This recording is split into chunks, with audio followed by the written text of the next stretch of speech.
My daughter sent a text saying our weekly dinner was canceled because she had a blinding migraine. I believed her and stayed home eating cold leftovers. An hour later, my emergency credit card alerted me to an $850 charge at the most exclusive French restaurant in the city.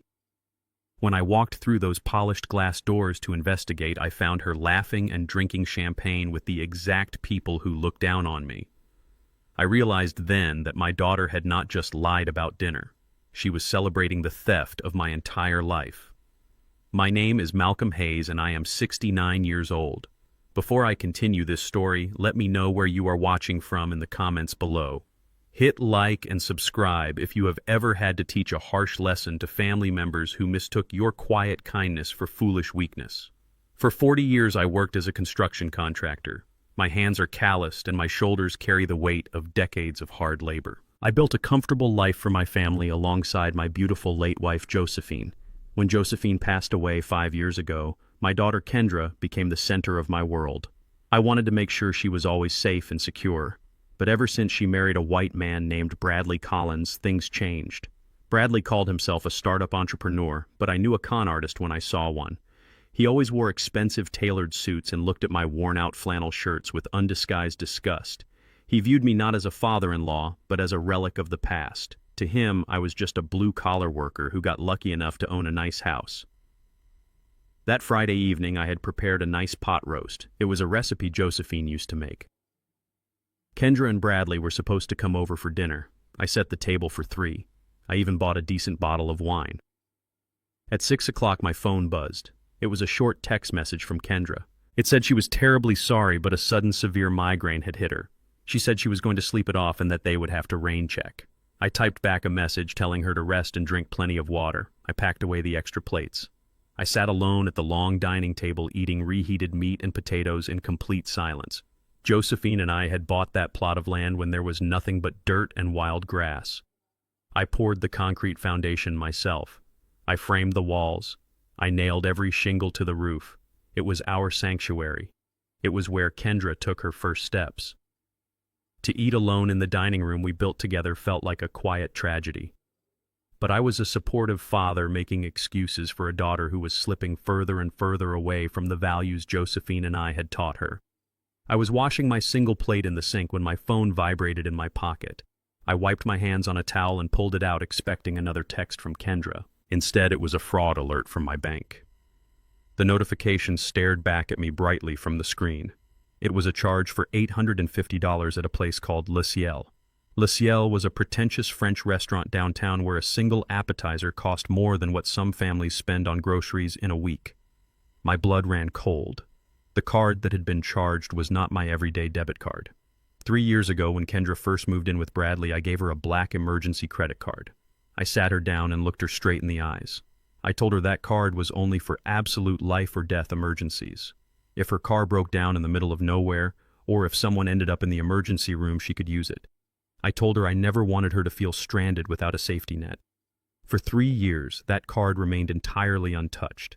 And now suddenly there was a massive charge for a luxury dinner on the exact night she claimed to be bedridden with a migraine. I did not call her. I did not send a frantic text message asking if her card was stolen.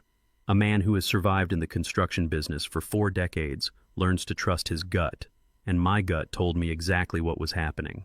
My daughter was not in bed. She was out spending my money. I walked to the hallway closet and grabbed my heavy canvas work jacket. I did not bother to change into a suit. I wore my faded denim jeans and my scuffed steel toe boots. If I was going to crash a party, I was going to do it looking exactly like the man they despised. I grabbed my keys and walked out into the cool evening air. I climbed into my old pickup truck. The engine roared to life with a familiar rugged rumble. As I drove toward the downtown district, my mind raced through the events of the past few months.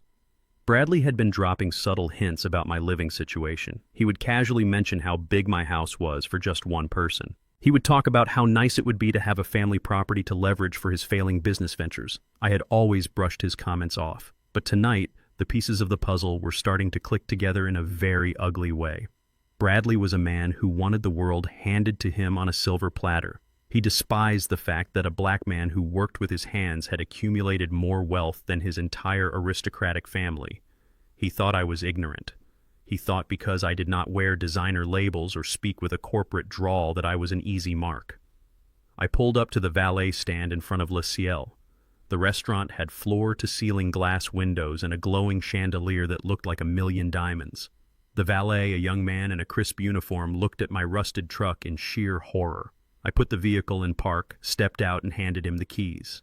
I placed a crisp $20 bill in his hand and told him to keep the truck exactly where it was. He tried to protest, but I walked past him before he could finish his sentence.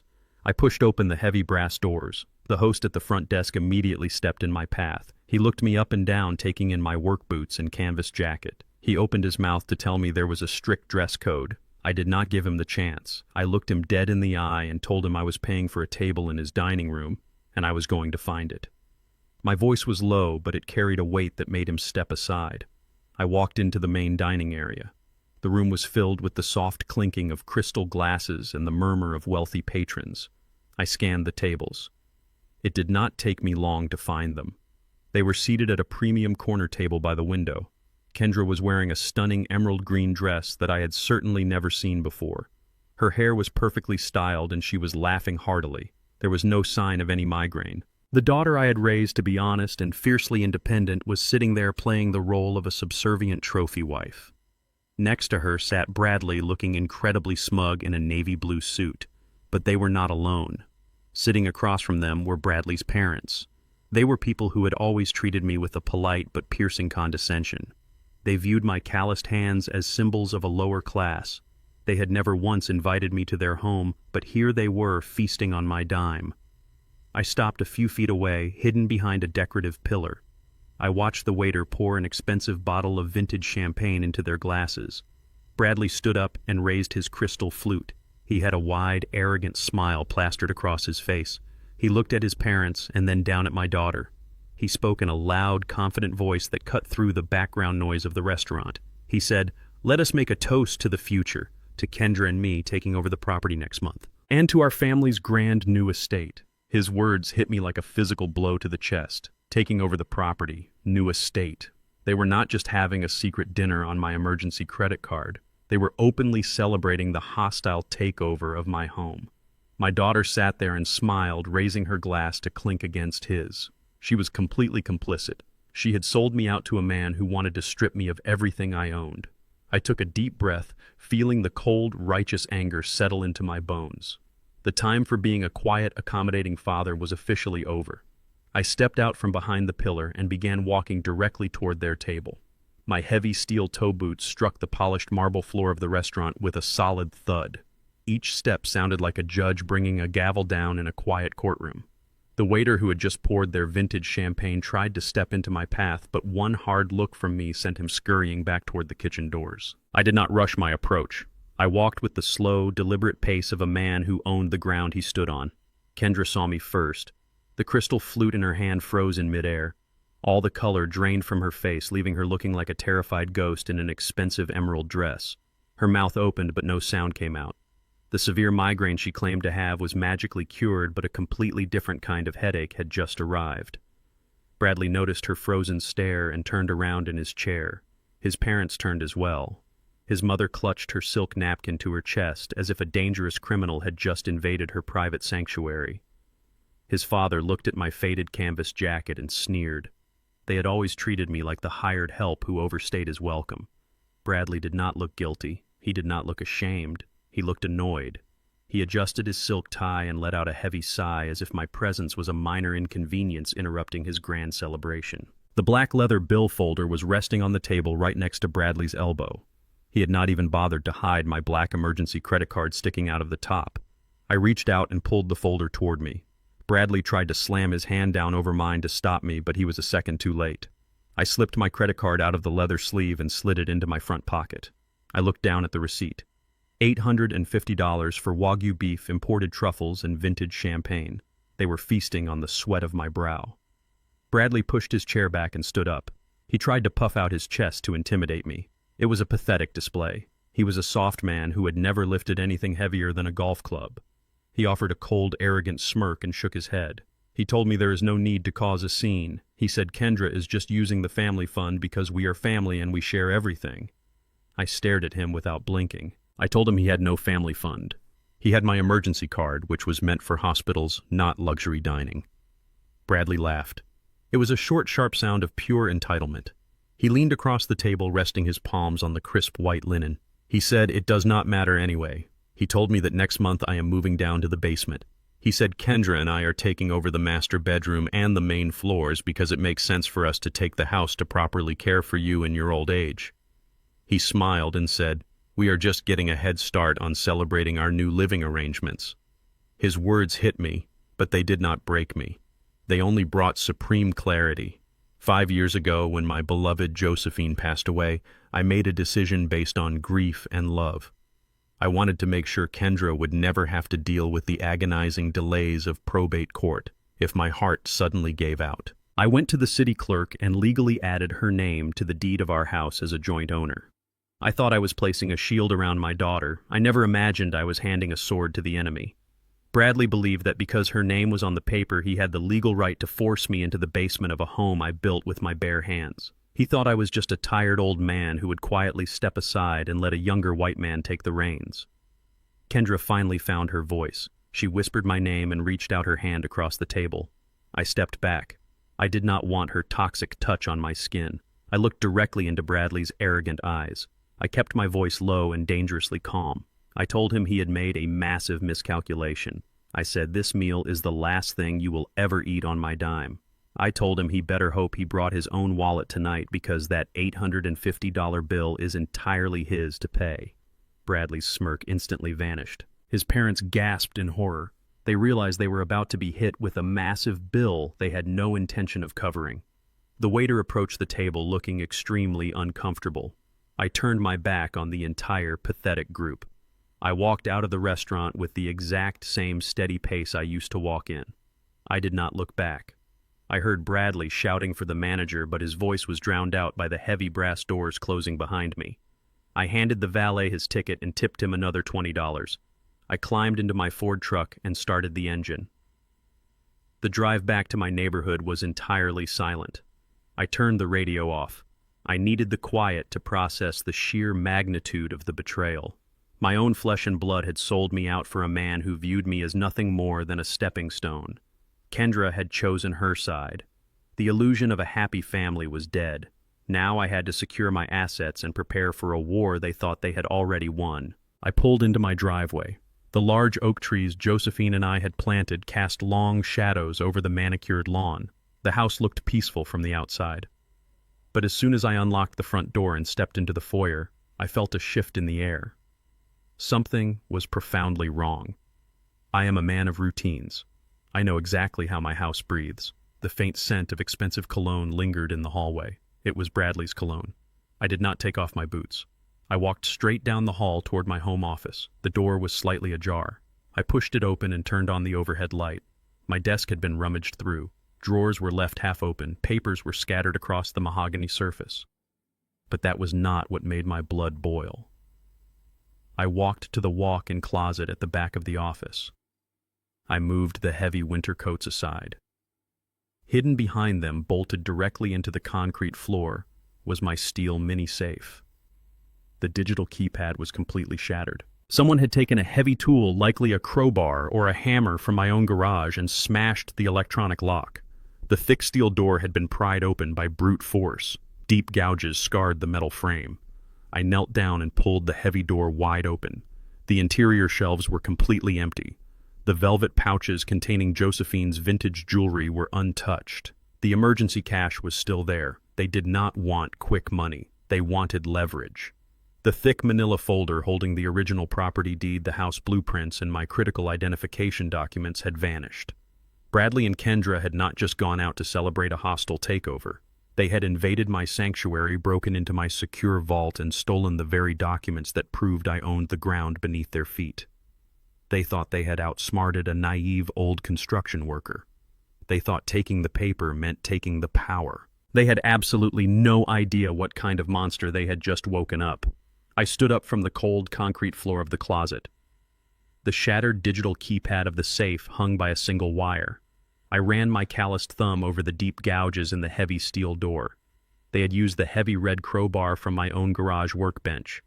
I knew those marks intimately. I took a slow, deliberate breath and began a mental inventory of everything they had taken. The velvet pouches containing Josephine's vintage jewelry were completely untouched.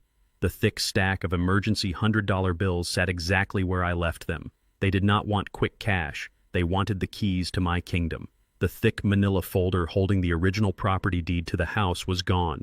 My original Social Security card and a certified copy of my birth certificate were missing. 2 of my expired driver licenses, which I kept for record keeping, had also vanished. It was a surgical strike designed to strip me of my identity and my property rights. I walked out of the home office and headed into the kitchen. I turned on the faucet and washed my hands with coarse soap, scrubbing away the metallic dust from the broken safe. The silence of the empty house was suddenly broken by the sharp buzzing of my cell phone on the granite counter. The screen lit up, displaying Kendra's name. I dried my hands on a towel and tapped the green button, putting the call on speaker. I did not say a single word. Kendra's voice filled the kitchen. She was sobbing loudly, but the tears sounded hollow and meticulously rehearsed.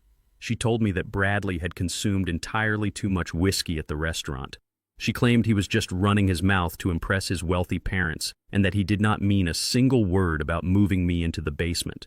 She begged me not to take his drunken, arrogant ramblings seriously. Then, with a seamless transition, she casually shifted the conversation to the broken safe. She adopted a sweet, innocent tone. She said she had to borrow a few documents because she was trying to update my health insurance policies and my end-of-life care proxy. She claimed she wanted to surprise me by handling the tedious legal paperwork so I would not have to worry about a single thing in my old age. I listened to the fabricated story flowing from my own daughter's mouth. I remembered holding her small hand as a little girl, walking her to church on Sunday mornings. Josephine and I had taught her that a lie is a thief that steals your soul. We raised a strong, intelligent black woman who knew the value of honesty and hard work. But the woman speaking through the phone speaker was a complete stranger. She had traded her integrity for the illusion of high society wealth and the shallow approval of a man who viewed her family as nothing more than a bank account waiting to be drained. I leaned over the granite counter and spoke directly into the microphone. I told Kendra that her lies were a profound insult to the memory of her mother. I stated clearly that she had crossed a line that could never be uncrossed.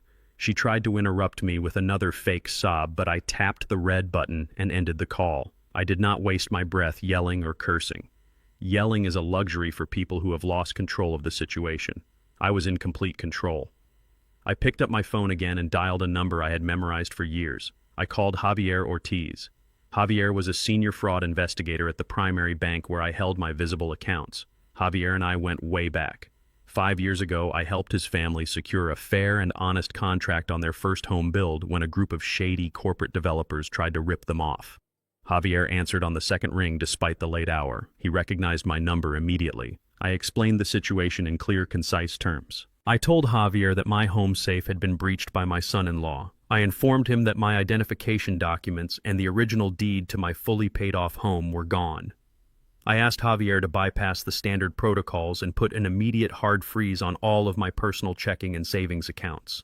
I told him I suspected an imminent identity theft attempt. Javier did not ask unnecessary questions. I heard the rapid clicking of his mechanical keyboard echoing over the phone line. He told me to hold on while he ran a deep diagnostic sweep of my financial profile. He confirmed that my personal checking and savings accounts were completely untouched. The balances matched my last statements. But then the frantic typing suddenly stopped. A heavy, chilling silence fell over the line. Javier exhaled a sharp, heavy breath. He told me that there was a massive problem. He pulled up a newly finalized file in the bank system. He revealed that a home equity line of credit had been approved and processed just yesterday afternoon. The loan was secured directly against the equity of my primary residence. The total amount of the loan was $150,000. I stood perfectly still in the kitchen. The refrigerator hummed quietly in the background. I asked Javier who exactly had authorized that massive loan. I had not set foot inside a bank branch in over a month. Javier's voice dropped to a serious professional tone. He explained that the paperwork bore my exact signature and was authorized in person at a downtown branch. The bank teller had verified a man presenting my Social Security card and my driver license. The funds were processed with high priority and had already been dispersed. Javier tracked the wire transfer in real time. He told me the entire $150,000 had been wired directly into a corporate business account. The account was registered to a startup company owned exclusively by Bradley Collins. The true scale of their betrayal hit me like a freight train. Kendra and Bradley did not just break into my safe to steal a piece of paper. They had orchestrated a highly coordinated financial crime. They found an imposter who matched my physical description. They gave him my stolen identification documents and sent him into a bank to forge my signature. They secured a massive loan against the house I built from the ground up. They intended to bleed my visible assets dry and leave me drowning in an insurmountable mountain of debt before throwing me out onto the street. Bradley thought he was a genius. He thought his white-collar business tactics could easily outsmart an old retired construction worker. He believed I was just an uneducated man who would eventually surrender his home because of a mountain of fraudulent bank debt. He assumed I would be too scared and too confused to fight back against the corporate banking system. I thanked Javier for the information and told him to send me every single piece of documentation regarding that fraudulent loan. Javier warned me that this was a serious federal crime and advised me to call the police immediately. I told him the police would only slow me down. I had to handle this my way. I ended the call and walked over to the large bay window in my living room looking out at the quiet street. They wanted a war over money and property. They had just declared it. But Bradley and Kendra made one fatal mistake.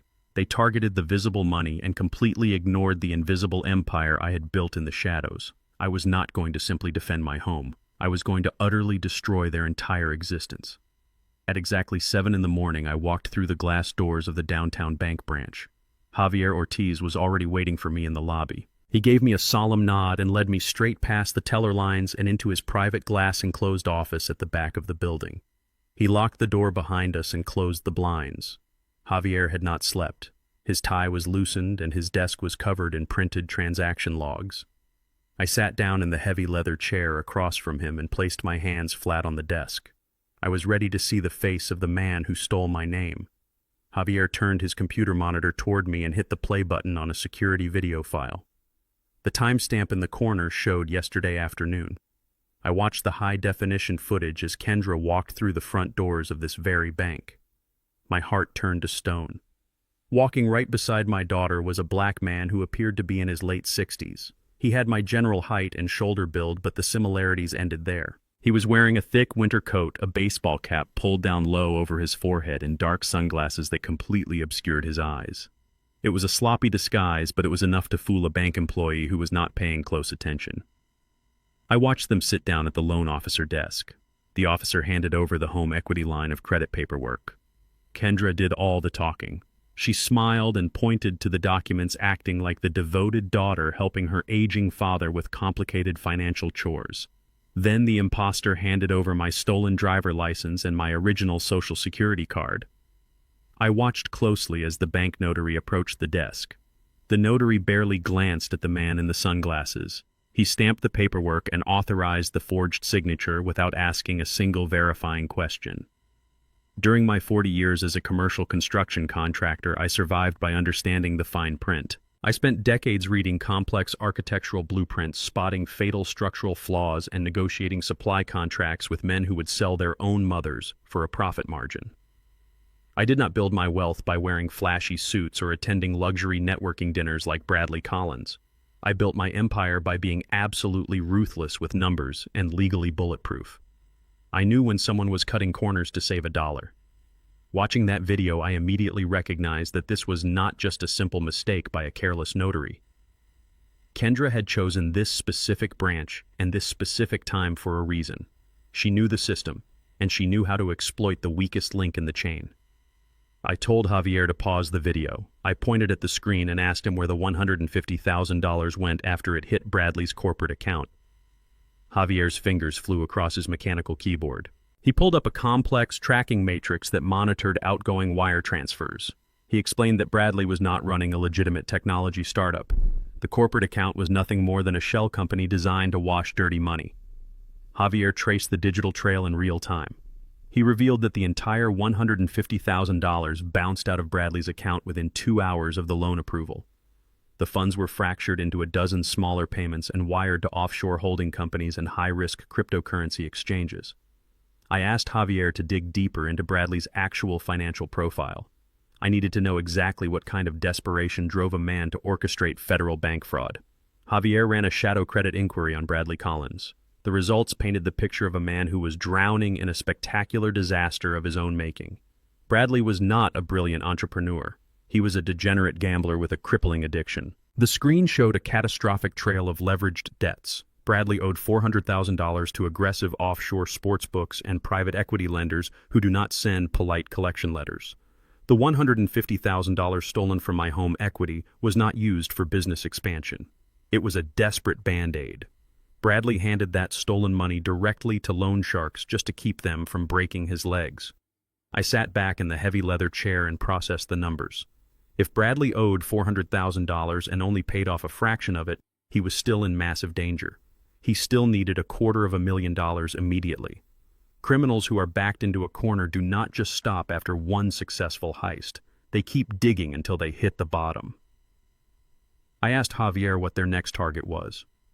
Javier highlighted a red, flashing alert on my financial dashboard. He explained that just 1 hour before I arrived at the bank, an unauthorized user attempted to access the routing details for my primary retirement account. The security prompt had blocked them because they failed the two-factor authentication linked to my personal cell phone. But the intent was crystal clear. Kendra and Bradley were not satisfied with putting a massive lien on my house. Their next move was to completely drain my union pension and retirement funds. They needed $250,000 to save Bradley from his violent creditors, and they had decided my life savings would be their sacrificial lamb. The entire picture finally snapped into sharp focus. This was why Bradley confidently announced at the restaurant that I was moving down to the basement. They knew they could not easily withdraw my retirement funds while I was of sound mind and actively managing my own accounts. They needed a legal mechanism to bypass my personal security codes. They needed to strip me of my financial autonomy entirely. The only way for them to legally hijack my pension accounts without my consent was to have me declared mentally incompetent by a medical professional and petition a judge for emergency conservatorship. I looked at Javier and instructed him to put a permanent lockdown on every single visible asset attached to my social security number. I told him to flag the accounts so that any future access attempts, whether online or in person, would trigger an immediate fraud alert to his direct office line. Javier nodded and printed out the massive stack of transaction logs, wire transfer receipts, and the time-stamped photos from the security camera. He placed the heavy stack of evidence into a secure envelope and handed it to me across the desk. Javier looked at me with genuine concern and asked if I wanted him to call the federal authorities right now. He reminded me that wire fraud and elder abuse carry severe mandatory prison sentences. I took the envelope and tucked it under my arm. I told Javier that calling the police would only initiate a slow bureaucratic process that Bradley's expensive defense lawyers would drag out for years. If the authorities stepped in right now, Bradley would simply play the victim and Kendra would cry to a jury claiming she made a desperate mistake to save her husband. That was not acceptable. I needed them to feel the exact same terror and helplessness they were trying to inflict upon me. I thanked Javier for his loyalty and walked out of the bank. The morning sun was bright, but my mind was completely submerged in the cold logistics of warfare. They wanted to steal my retirement to pay off their dirty debts. They wanted to lock me in my own basement and declare me legally insane. I climbed into my pickup truck and placed the envelope of evidence on the passenger seat. I started the engine and drove away from the downtown district. I was not going home. I was going to see a man who knew exactly how to dismantle a greedy family using the full crushing weight of the legal system. It was time to visit my attorney. I drove my Ford pickup across town toward the financial district where the skyline was dominated by towering glass structures. Kenneth Pierce operated his law firm out of one of those sleek, intimidating buildings. Kenneth was 55 years old and possessed a mind like a steel trap. He was a black man who had fought his way up through the vicious, unforgiving ranks of corporate law to become one of the most feared anti-fraud litigators in the entire city. I did not bother making an appointment. The receptionist recognized my face and immediately buzzed me through the heavy oak doors to his corner office. Kenneth was sitting behind a massive desk reviewing a thick stack of corporate contracts. He looked up and saw the cold, rigid expression on my face. He set his silver pen down and pointed to the heavy leather chair across from him. I walked over and dropped the thick envelope of bank documents, security photos, and wire transfer logs right in the center of his pristine desk. I sat down and told him exactly what my daughter and my son-in-law had done over the past 48 hours. I did not show a single ounce of sadness or hesitation. I laid out the facts sequentially. I detailed the forged signature, the stolen identity, the $150,000 fraudulent loan, and Bradley's staggering gambling debts.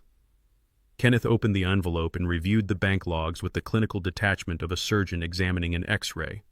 He read through the security reports from Javier and traced the flow of stolen money going straight to offshore accounts. Kenneth and I understood each other perfectly. We were both men who had built our respective empires from the ground up, while dealing with people who constantly underestimated our intelligence and our resolve. Years ago, Kenneth helped me navigate a brutal zoning dispute when a group of wealthy white developers tried to push my construction company out of a lucrative city contract. He knew I was not a man who played the victim.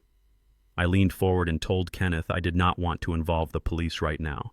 Throwing Bradley in jail for wire fraud was simply too easy and too quick. A standard criminal trial would give him a platform to play the victim. I wanted to completely dismantle their lives from the inside out. I wanted to financially choke Bradley until he had absolutely nothing left to his name. I told Kenneth my objective was to make sure he and Kendra were buried so deep in legal and financial ruin that they would never be able to secure a simple car loan or sign a lease for the rest of their miserable lives. I wanted them to experience the exact same helplessness and terror they tried to force onto me. I wanted to strip them of their arrogant superiority and watch their carefully constructed world collapse. Kenneth closed the folder and rested his elbows on the desktop. He laced his fingers together and looked at me with a grim professional intensity. He explained that my desire for total financial annihilation was entirely possible, but the battlefield was incredibly dangerous. He pointed directly to the property deed documents I had mentioned. He reminded me of the fatal decision I made 5 years ago. I had legally added Kendra as a joint owner to my house to protect her from the exhausting delays of probate court after Josephine died. That decision, born out of a father's protective love, gave Kendra a massive tactical advantage today. Kenneth warned me that because her name was officially on the deed, she had a legal right to access the property at any time. If I simply changed the locks or tried to evict her violently, she could easily call the police and claim I was having a severe mental breakdown. Kenneth leaned back in his chair and spelled out their exact legal strategy with chilling precision. He said Bradley and Kendra are desperate for $250,000 to pay off those violent loan sharks. Since you had Javier freeze your retirement accounts, they have hit a massive brick wall. Their next logical move is to strip you of your legal autonomy. They will hire a private lawyer and file an emergency petition for a conservatorship. They will stand in front of a judge and shed fake tears, claiming that you are senile, paranoid, and a danger to yourself. They will use your sudden decision to freeze your own bank accounts as fabricated proof that you are losing your grip on reality and suffering from paranoid delusions. Kenneth warned me that the family court system is deeply flawed. Once a judge grants a temporary conservatorship to a biological daughter, Kendra will have the absolute legal authority to drain every single visible bank account in my name. She will have the power to force the sale of my house and legally redirect all my assets to cover her husband's criminal debts. She will have the authority to make my medical decisions and control my physical freedom. I absorbed Kenneth's grim warning without flinching. I knew exactly how vicious people could become when their backs were against the wall and massive amounts of money were on the line. Josephine had an uncle who was almost forced into a locked psychiatric ward by greedy relatives trying to steal his agricultural farmland. I had sworn to Josephine I would never let anyone strip me of my dignity like that. Kenneth began typing rapidly on his computer, pulling up complex legal forms to counter-file against any sudden conservatorship petitions. He told me we needed to secure independent psychiatric evaluations immediately to prove my pristine mental competence before they made their legal move. We had to build an impenetrable fortress of medical documentation proving my mind was as sharp as it had ever been. While Kenneth was outlining the medical timeline and printing out the necessary legal injunctions, my cell phone buzzed violently in my pocket. It was a silent push notification from the discreet security cameras I had installed around the exterior of my house years ago. I pulled out my phone and opened the live high-definition video feed. I stared at the bright screen and my blood turned to ice. A sleek black luxury sedan was pulling into my driveway. Kendra and Bradley stepped out of the vehicle looking incredibly confident, but they were not alone. A strange white man wearing a tailored suit and carrying a traditional black leather medical bag stepped out of the back seat. The camera zoomed in on the driveway. I watched closely as Bradley patted the strange man on the shoulder. Bradley reached into his tailored suit jacket and handed the man a thick white envelope that looked suspiciously like a bribe. The three of them turned and began walking directly up the pathway to my front door. The warning Kenneth had just given me was no longer a distant future possibility. The trap was springing shut right in front of my eyes in real time. They were not waiting for lawyers or court dates. They had brought a corrupt private doctor directly to my home to fabricate a medical diagnosis and declare me legally insane. I stood up from the leather chair and grabbed my keys. The time for planning was over. The battle for my freedom and my sanity was waiting for me on my own front porch. I left Kenneth in his office and sprinted down the marble corridor to the parking garage. I did not speed recklessly through the downtown traffic. Panic is the enemy of strategy. A man who rushes blindly into an ambush is a man who ends up dead or in a cage. I kept my breathing steady and my hands relaxed on the steering wheel. I knew exactly what was waiting for me at the end of my driveway. The live security feed on my phone had shown me everything I needed to see. Bradley and Kendra had escalated their timeline. They were not waiting for a court date to prove my incompetence. They brought a corrupt doctor directly into my living room to fabricate a medical diagnosis right on the spot. I parked my truck 2 blocks down the street and walked the rest of the way. I wanted to control my entry. I unlocked my front door and stepped inside. The atmosphere in my own house felt heavy and toxic. Kendra jumped up from the sofa the moment the door clicked shut. She immediately put on a mask of deep, tragic concern. She rushed toward me with her hands outstretched, acting like a terrified daughter who had been worried sick about her missing father. Bradley stood right behind her with his arms crossed over his chest. His posture radiated arrogant confidence. Next to them stood the white man in the tailored suit, holding his black leather medical bag. The man stepped forward and introduced himself as Dr. Gregory Shaw. He did not offer his hand to shake. He spoke to me in a slow, exaggerated tone like he was addressing a confused toddler. He said he was a private behavioral specialist. He claimed Kendra had called him in a state of absolute panic. He mentioned my sudden outburst at the French restaurant and my irrational decision to freeze my own bank accounts without warning. He said he was just here to do a routine wellness check to make sure my mind was handling the stress of old age. As Dr. Shaw spoke, my mind drifted back 20 years. My beautiful wife, Josephine, had an uncle named Thomas who owned 300 acres of prime agricultural farmland. When Thomas got older, his greedy nephews brought a corrupt physician into his home under the exact same pretenses. They twisted his normal, elderly forgetfulness into a diagnosis of severe dementia. They almost succeeded in locking him inside a high-security psychiatric ward just to steal his land and sell it to developers. I fought them tooth and nail in court and saved him. I held Josephine as she cried that night, and I swore on my life I would never let anyone strip me or my family of our dignity like that. That memory anchored me to the floor. I knew exactly how this psychological game was played. If I yelled at them to get out of my house, I would give them the aggressive behavior they needed for their report. If I threatened them or acted defensive, I would hand them the exact evidence of agitation they desperately wanted to document. The only way to beat a rigged game is to let your opponents believe they are winning. I decided to give them the exact performance they paid for. I dropped my shoulders and let my posture sag heavily. I allowed my sharp, calculating gaze to soften into a blank, glazed stare. I shuffled my feet slightly as I walked past them and sat down heavily in my favorite armchair. I looked around the room as if I was struggling to understand why all these people were standing in my living room. I let out a long, tired sigh and muttered that I just wanted to watch my television programs. Dr. Shaw pulled a leather-bound notepad from his bag and began his evaluation. He sat on the edge of the coffee table and asked me what day of the week it was. I hesitated. I rubbed my forehead and confidently gave him a day that was completely wrong. He asked me what year it was and who the current president was. I named a man who had been out of office for over a decade. Kendra let out a dramatic, rehearsed sob and buried her face in Bradley's shoulder. She wailed about how much it hurt to see my mind deteriorating so rapidly. Bradley rubbed her back while desperately trying to hide a massive, greedy smile. He thought he was witnessing the final surrender of my intellect. Dr. Shaw pressed harder. He asked me why I went to the bank and froze all my financial accounts. I looked at the floor and mumbled incoherently about thieves stealing my mail in the middle of the night. I acted paranoid and scattered. I told the doctor I could not remember my own passwords and that people were listening to my phone calls.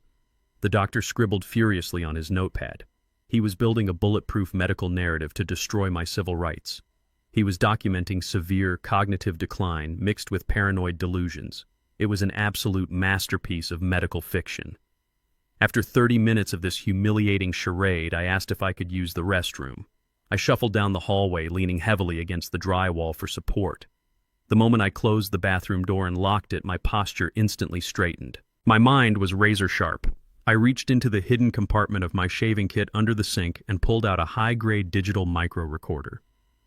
During my contracting days, I always kept it charged for recording verbal agreements with shady subcontractors on busy job sites. I turned the device on, checked the battery indicator, and slipped it deep into the breast pocket of my flannel shirt.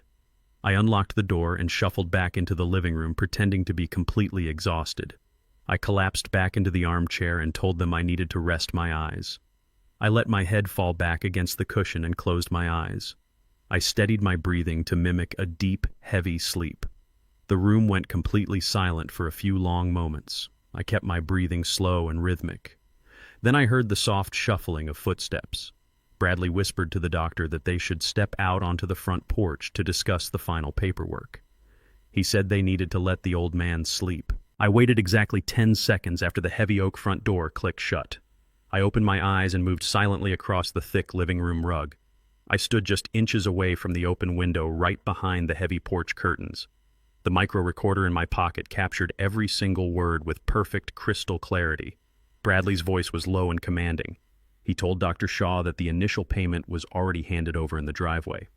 Then I heard the distinct, crisp rustle of heavy paper being exchanged. Bradley told the doctor to take this extra $5,000 in cash right now as a bonus. He instructed the doctor to write the psychiatric report so severely that no judge would ever let me leave a locked ward. Bradley explicitly stated that he needed me declared completely incompetent by Monday morning so he could legally seize the bank accounts and pay off his corporate debts. Dr. Shaw chuckled softly. The sound of that laugh made my blood boil. The doctor promised Bradley that the paperwork would be absolutely ironclad. He guaranteed that based on his clinical notes, I would be placed in a state-mandated medical facility before the end of the week. He assured Bradley that he had judges in his pocket who rubber-stamped his medical evaluations all the time. I stood behind the curtain listening to them finalize the destruction of my life. I reached into my breast pocket and hit the stop button on the digital recorder. I quietly stepped back and returned to my armchair, assuming my sleeping position just seconds before the front door opened again. They thought they were sealing my fate and taking over my empire. They had absolutely no idea they had just handed me the final devastating piece of evidence I needed to lock them both in a federal prison cell. I waited until the sound of Bradley's luxury sedan faded down the street before I stood up from my armchair. The house was dead quiet, but my mind was operating at maximum velocity.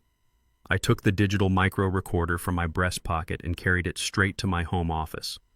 I plugged the device into my secure laptop and transferred the audio file. I made 3 separate encrypted backups, placing one on a hidden cloud server and another on a physical flash drive. The audio evidence of Dr. Shaw accepting a $5,000 cash bribe to forge my psychiatric evaluation was safely locked away.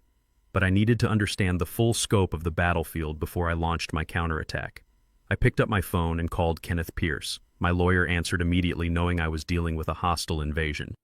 I told Kenneth to halt the defensive medical injunctions for just a moment. I needed him to pivot his focus and dig into every single financial record attached to Bradley Collins and his parents. Kenneth paused and asked why I was wasting time investigating the in-laws when my own daughter was actively trying to lock me in an asylum. I explained that greedy, desperate men like Bradley do not operate in a vacuum. The sheer arrogance his parents displayed at the French restaurant was a massive red flag.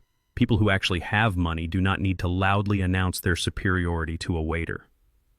I told Kenneth that I suspected a deeper structural rot within the Collins family. I needed him to utilize his forensic accounting contacts and run a shadow background check on their entire financial history. I wanted to see every mortgage, every credit line, and every hidden debt they carried. While Kenneth worked his legal magic, I sat at my kitchen table and brewed a pot of strong black coffee. I poured a cup and thought back to the first time Kendra brought Bradley and his parents over for a holiday dinner. They had walked into my home and immediately started treating it like an open house viewing. Bradley's father had scrutinized the custom crown molding I installed myself, making a backhanded comment about how surprisingly articulate and skilled I was for a tradesman.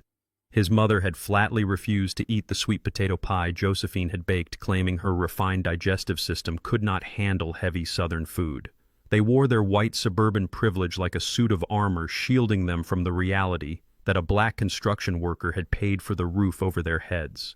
They spent years making me feel like a temporary, uneducated guest in my own family. I realized now that their aristocratic behavior was nothing more than a desperate performance. They were putting on a theatrical show to hide their own crippling insecurities and failures. 2 hours later, my secure email chimed with a highly encrypted file from Kenneth. I opened the document and read through the forensic financial autopsy of the Collins family. The truth was far more pathetic and sinister than I could have ever imagined. Bradley's parents were completely broke. They were not old money aristocrats living comfortably in the suburbs. They were drowning in a toxic ocean of high-interest credit card debt and predatory personal loans. Kenneth's report revealed that their sprawling suburban mansion was currently in the final stages of a hostile bank foreclosure. They had exactly 30 days before the local sheriff arrived to physically evict them and throw their antique furniture onto the sidewalk.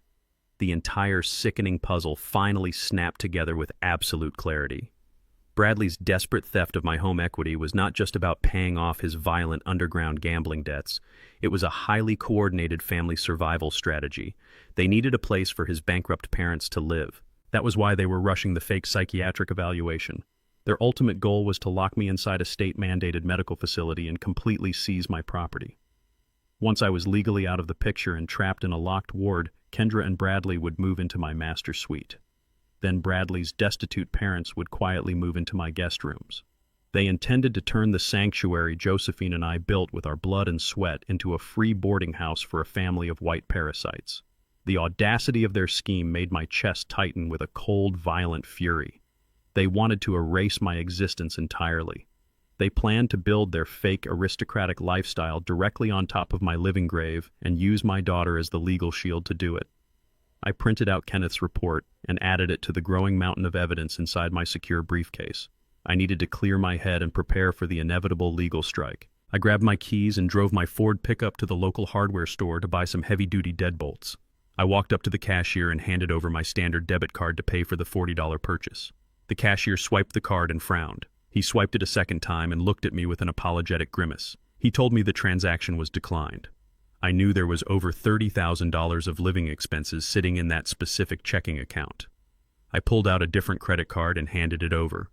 The machine beeped aggressively and flashed a bright red error code indicating the account was locked. I walked out of the hardware store empty-handed and sat inside my truck. I pulled out my phone and opened my banking application. A stark, legal notice blocked my screen. It stated that all my personal accounts had been frozen pending an emergency court order. Kendra had not waited a single second. Armed with Dr. Shaw's fabricated psychiatric report, she had marched straight to a sympathetic family court judge and filed an ex parte petition for temporary emergency conservatorship. She claimed I was a severe danger to myself and my finances. The judge had rubber-stamped the petition behind closed doors and legally severed my access to my own visible money. Kendra and Bradley thought they had just delivered the fatal blow. They thought they had starved me out and left me completely defenseless. They did not realize that cutting off my checking account was like locking the front door of a fortress while completely ignoring the underground vault. It was time to unleash the hidden empire. I sat in the cabin of my Ford pickup truck staring at the glowing screen of my mobile phone. The stark legal notice from the bank confirmed that my visible checking and savings accounts were completely locked down by a court order.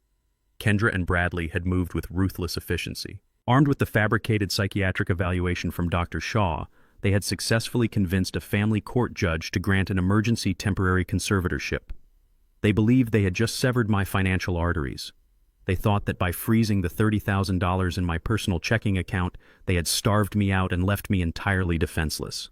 Bradley was probably sitting in a luxury bar right now, raising a glass of expensive champagne, celebrating the fact that the old, uneducated construction worker was now a legal ward of the state.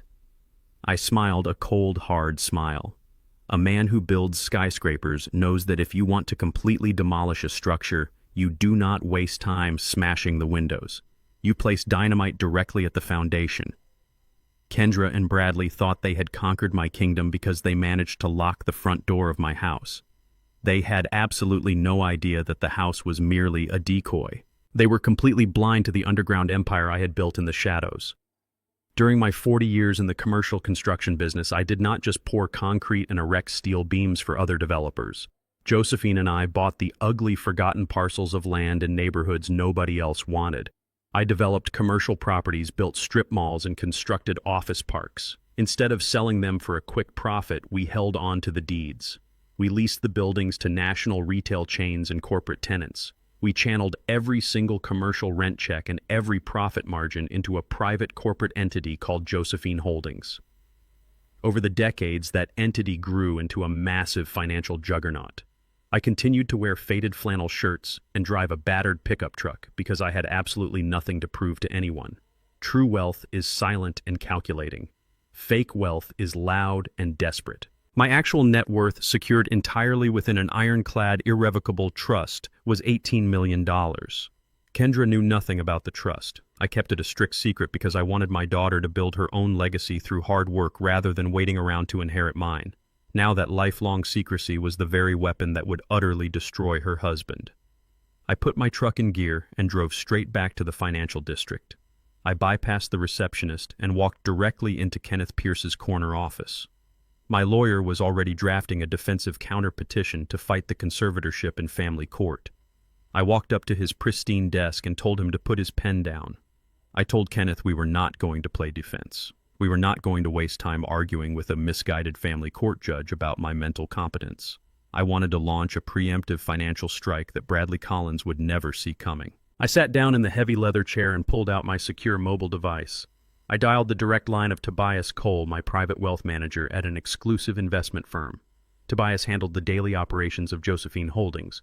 He answered on the first ring. I authorized my high-level security clearance code and instructed him to immediately open the corporate war chest. I told Tobias to liquidate $500,000 in capital and transfer it to a blind corporate proxy account.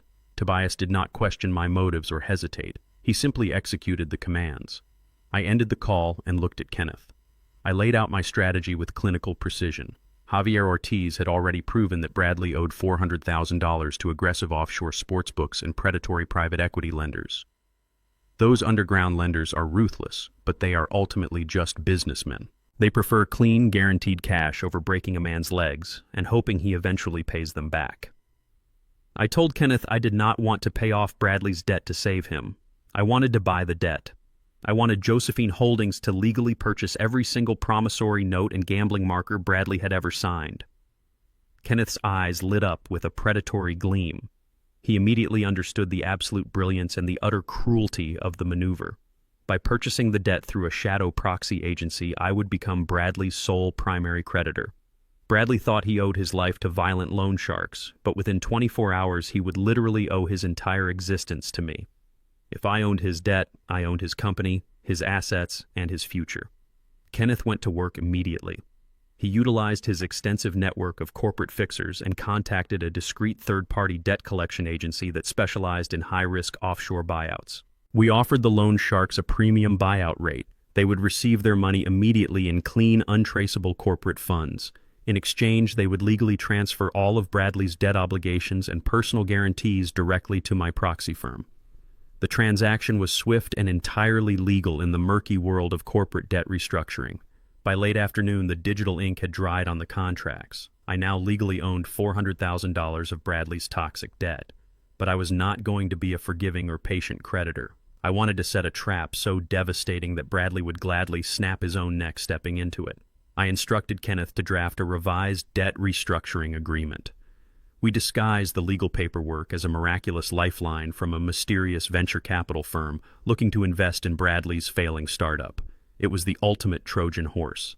Kenneth prepared an official email to be sent directly to Bradley's private corporate inbox. The email would offer him a complete debt consolidation, an extended repayment period, and immediate relief from his aggressive offshore creditors. It was exactly the kind of miracle a desperate, arrogant man prays for. But buried deep within the complex financial jargon of the 50-page contract was a fatal poison pill clause. The clause explicitly gave the new creditor the absolute right to seize all of Bradley's personal and business assets within 24 hours if he was ever implicated in a financial crime or fraud investigation. Bradley was a man driven by ego and blind panic. He would see the corporate bailout and sign the document without ever reading the fine print. He would believe his white-collar superiority had saved him from the consequences of his own disastrous actions. He thought he had outsmarted a senile old black man by freezing a $30,000 checking account.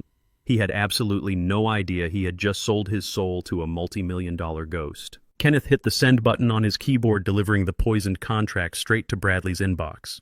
We sat in the quiet office and waited for the arrogant fool to take the bait. Kenneth and I sat in the silent corner office staring at the digital tracking software on his computer monitor. We had cast the line into the dark water, and now we waited for the predator to swallow the hook. I watched the clock on the wall tick away the minutes. Desperate men do not possess the virtue of patience. Bradley was backed into a corner by violent creditors who did not care about his tailored suits or his arrogant attitude. He was a man suffocating under the weight of a $400,000 gambling debt. When you are drowning and someone throws you a rope, you do not stop to inspect the fibers. You grab it and hold on for dear life.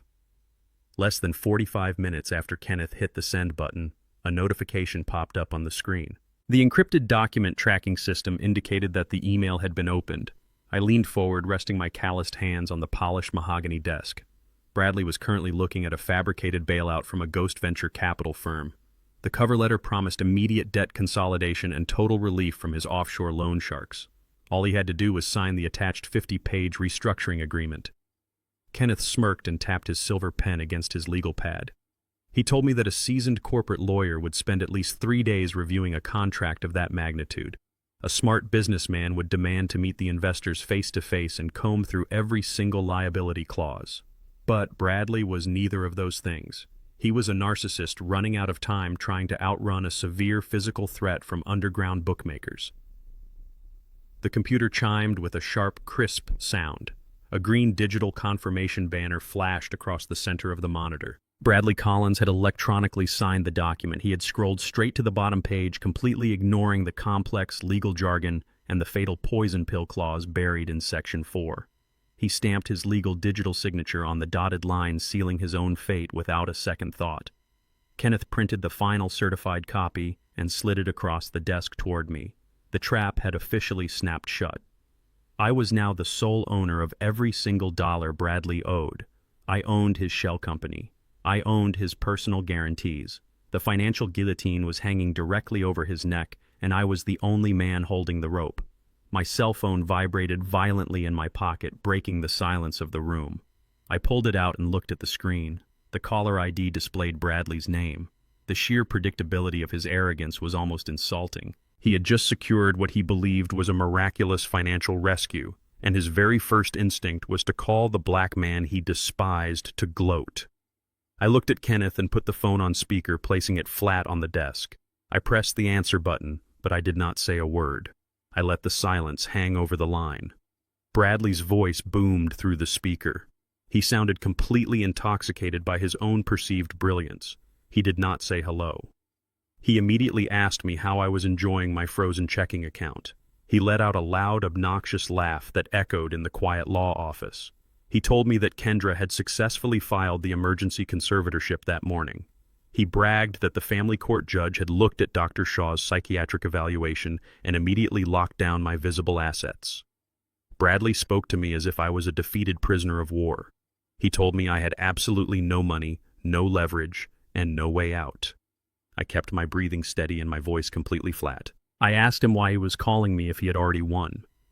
Bradley fed off my calm demeanor, mistaking it for submission.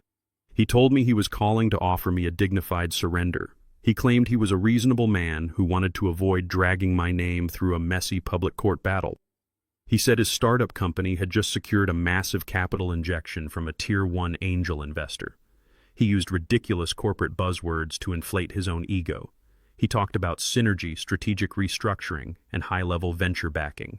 He claimed his new wealthy partners believed in his vision and had cleared all of his outstanding liabilities in one swift stroke.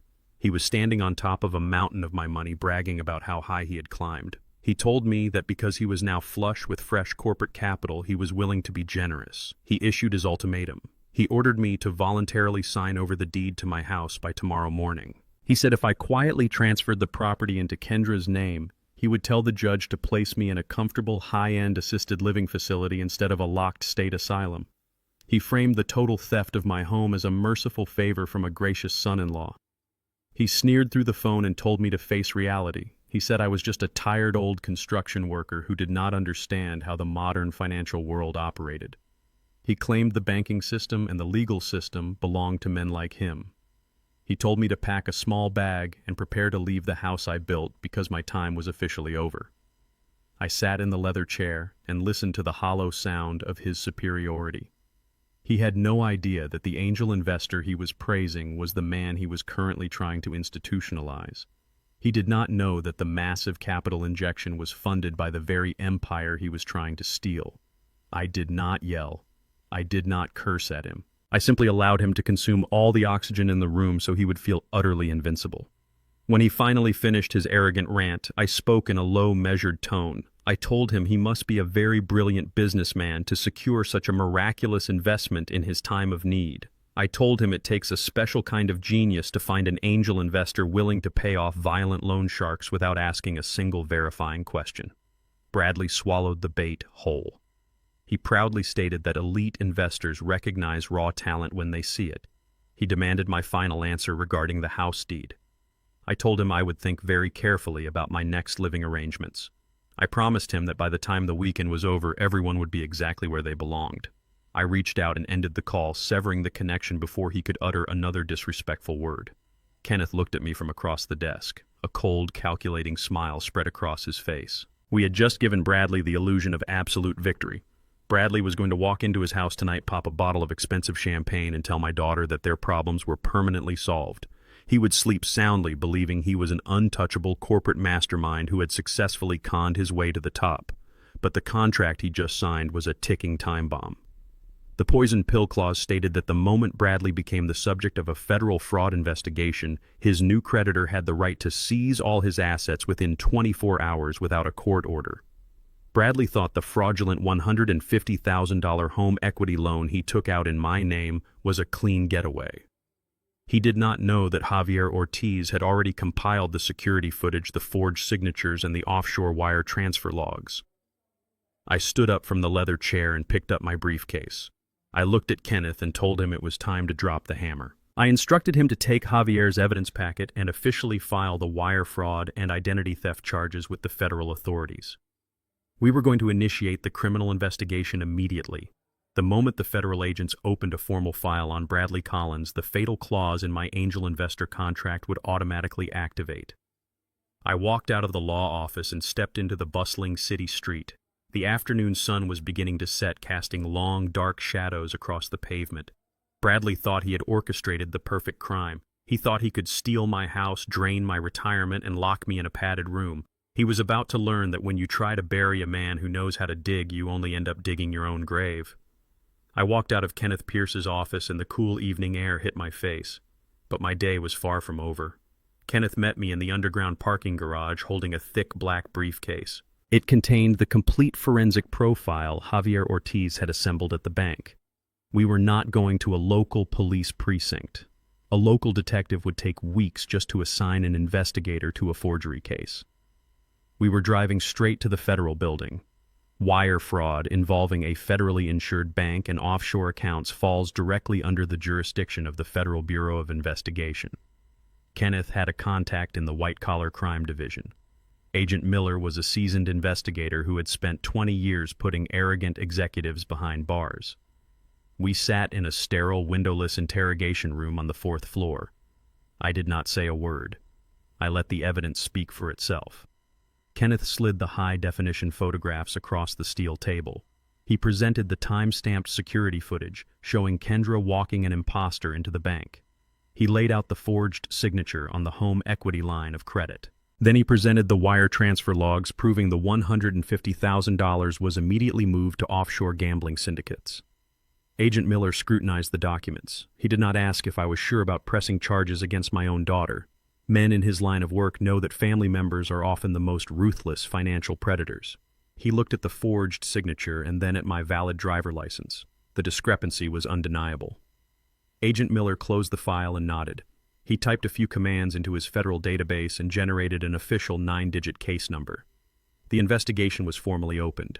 That 9-digit number was the most powerful weapon in my arsenal. By officially initiating a federal fraud investigation, we had just triggered the poison pill clause in Bradley's new debt restructuring contract. He had signed the agreement thinking a venture capitalist was saving his life. The contract explicitly stated that any active fraud investigation would immediately trigger a total asset forfeiture. Bradley was now legally bleeding to death, and he did not even feel the knife. We walked out of the federal building and stood on the concrete steps. The streetlights illuminated the busy city traffic. Kenneth turned to me and said we had to plug the final vulnerability. Bradley and Kendra still believed they had ultimate leverage because her name was on the deed to my house. They were using that joint ownership as their primary weapon to claim they had a right to occupy the property. I told Kenneth I wanted her name stripped from my legacy immediately. Kenneth explained the precise legal maneuver. Because Kendra had used the property as collateral to commit a federal crime, her ownership stake was now directly tied to a fraudulent act. Kenneth pulled out his tablet and drafted an emergency quiet title action coupled with a notice of pending litigation known as a lis pendens. He filed it electronically with the county clerk right there on the courthouse steps. This legal strike placed a massive radioactive red flag on the property deed. It completely paralyzed Kendra. She could not sell the house. She could not leverage it for another loan. She could not legally evict me because her ownership rights were now frozen under the suspicion of federal fraud. She was a ghost on her own title. But I did not stop there. I instructed Kenneth to draft a complete revocation of all my previous legal directives. 5 years ago, after my wife Josephine passed away, I had designated Kendra as my primary healthcare proxy and my financial power of attorney. I wanted to make sure she could make decisions if I was ever incapacitated. I took Kenneth's heavy silver pen and signed the revocation papers on the hood of my truck. I stripped Kendra of every single ounce of legal authority she held over my life. I appointed Kenneth and my private trust managers as my sole legal representatives. Kendra was now legally nothing to me. I drove back to my house in the quiet suburbs. The neighborhood was completely still. The large oak trees cast dark shadows across my driveway. When I walked up to my front porch, I noticed a thick white envelope taped securely to my front door. It was not sent through the mail. It had been hand-delivered for maximum intimidation. I tore the envelope off the door and stepped inside my quiet house. I turned on the kitchen lights and sliced the envelope open with a butter knife. Inside was a formal-looking letter printed on expensive heavy cardstock. It bore the letterhead of the sleazy private attorney Bradley had hired. The letter was a masterpiece of legal bullying. It stated that pursuant to the temporary emergency conservatorship granted by the family court, I was no longer considered competent to manage my own living arrangements. It claimed that for my own safety and well-being, I was required to vacate the master bedroom and prepare for immediate relocation to a specialized medical facility. The bottom of the letter contained a strict ultimatum. I was ordered to have my bags packed by Friday evening. It explicitly stated that Kendra and Bradley would be assuming full occupancy of the property on Saturday morning. They claimed they needed to move in immediately to secure the asset and manage the estate. Before I could even set the letter down, my cell phone buzzed in my pocket. It was a text message from Kendra. She did not ask how I was feeling. She did not show an ounce of hesitation. Her message was cold and calculated. She told me she had dropped off the legal notice and that I needed to comply without making a scene. She wrote that the medical transport van would arrive on Saturday afternoon to take me to the assisted living facility. Then she delivered the final arrogant blow. She told me that Bradley's parents had already hired a moving truck. They were arriving bright and early on Saturday morning to move their antique furniture into my guest rooms. She claimed they were moving in to help monitor my condition during the transition. I stared at the glowing screen of my phone. The sheer audacity of their plan was staggering. They had lost their own suburban mansion to foreclosure because of their own financial incompetence. Now they were treating the home I built with my bare hands as their personal backup plan. They expected me to quietly pack a small suitcase and walk into a locked psychiatric ward so a family of entitled white parasites could sleep under my roof. They really believed that a piece of paper signed by a corrupt doctor and a rubber-stamped court order gave them the power to erase my entire existence. I did not feel a single drop of sadness. I did not feel grief over the loss of my daughter. The woman who sent that text message was a complete stranger who had willingly joined a conspiracy to destroy me. I placed the threatening legal letter and my phone on the kitchen counter. I looked around the house that Josephine and I had poured our souls into. Every wooden beam, every polished floorboard, and every brick was a testament to our survival and our hard work. They gave me an ultimatum to leave by Friday. They promised to invade my home on Saturday morning with moving trucks and arrogant expectations. They thought they were walking into a surrendered fortress. They had absolutely no idea that they were marching straight into a heavily fortified minefield. I picked up my phone and dialed a local private security firm and a master locksmith. I had 48 hours to prepare my home for a hostile invasion. The time for paperwork was over. It was time to physically lock down my kingdom. I did not wait for the sun to rise to begin my preparations. A man who has spent 40 years running commercial construction sites knows that time is the most expensive commodity in any project. Kendra and Bradley had given me a strict ultimatum to vacate my own property by Friday evening. They planned to invade my territory on Saturday morning with a moving truck and a family of entitled parasites. I had exactly 48 hours to turn a quiet suburban home into an impenetrable fortress. I picked up my phone and called Marcus. Marcus was a master locksmith and a security specialist who used to secure the tool lock boxes and perimeter gates on my massive downtown construction builds. He was a man who did not ask unnecessary questions and operated with absolute mechanical precision. I told him I needed a full residential lockdown protocol, and I needed it done before midnight. Marcus arrived at my house in an unmarked utility van less than an hour later with a crew of 3 silent, heavily armed technicians. I handed Marcus the original blueprints of the house. I had drawn those blueprints myself 3 decades ago. I knew every wooden stud, every load-bearing wall, and every vulnerability in the structure. I instructed Marcus to drill out every single traditional brass lock on the exterior doors. I watched as his crew removed the elegant handles Josephine had carefully picked out from a vintage catalog years ago. It stung my heart for a fraction of a second. But nostalgia is a dangerous luxury when you are preparing for war. I replaced my memories with heavy steel. The crew installed commercial-grade biometric deadbolts with solid titanium strike plates on the front, back, and garage doors. They drove 4-inch steel screws directly into the framing studs, making it virtually impossible for anyone to kick the doors off their hinges. While the doors were being fortified, the rest of the crew ran thick black cables along the roof line. They installed military-grade high-definition security cameras equipped with night vision motion tracking and 2-way audio receivers. I had them position the cameras to cover every single inch of my property from the edge of the street to the back fence.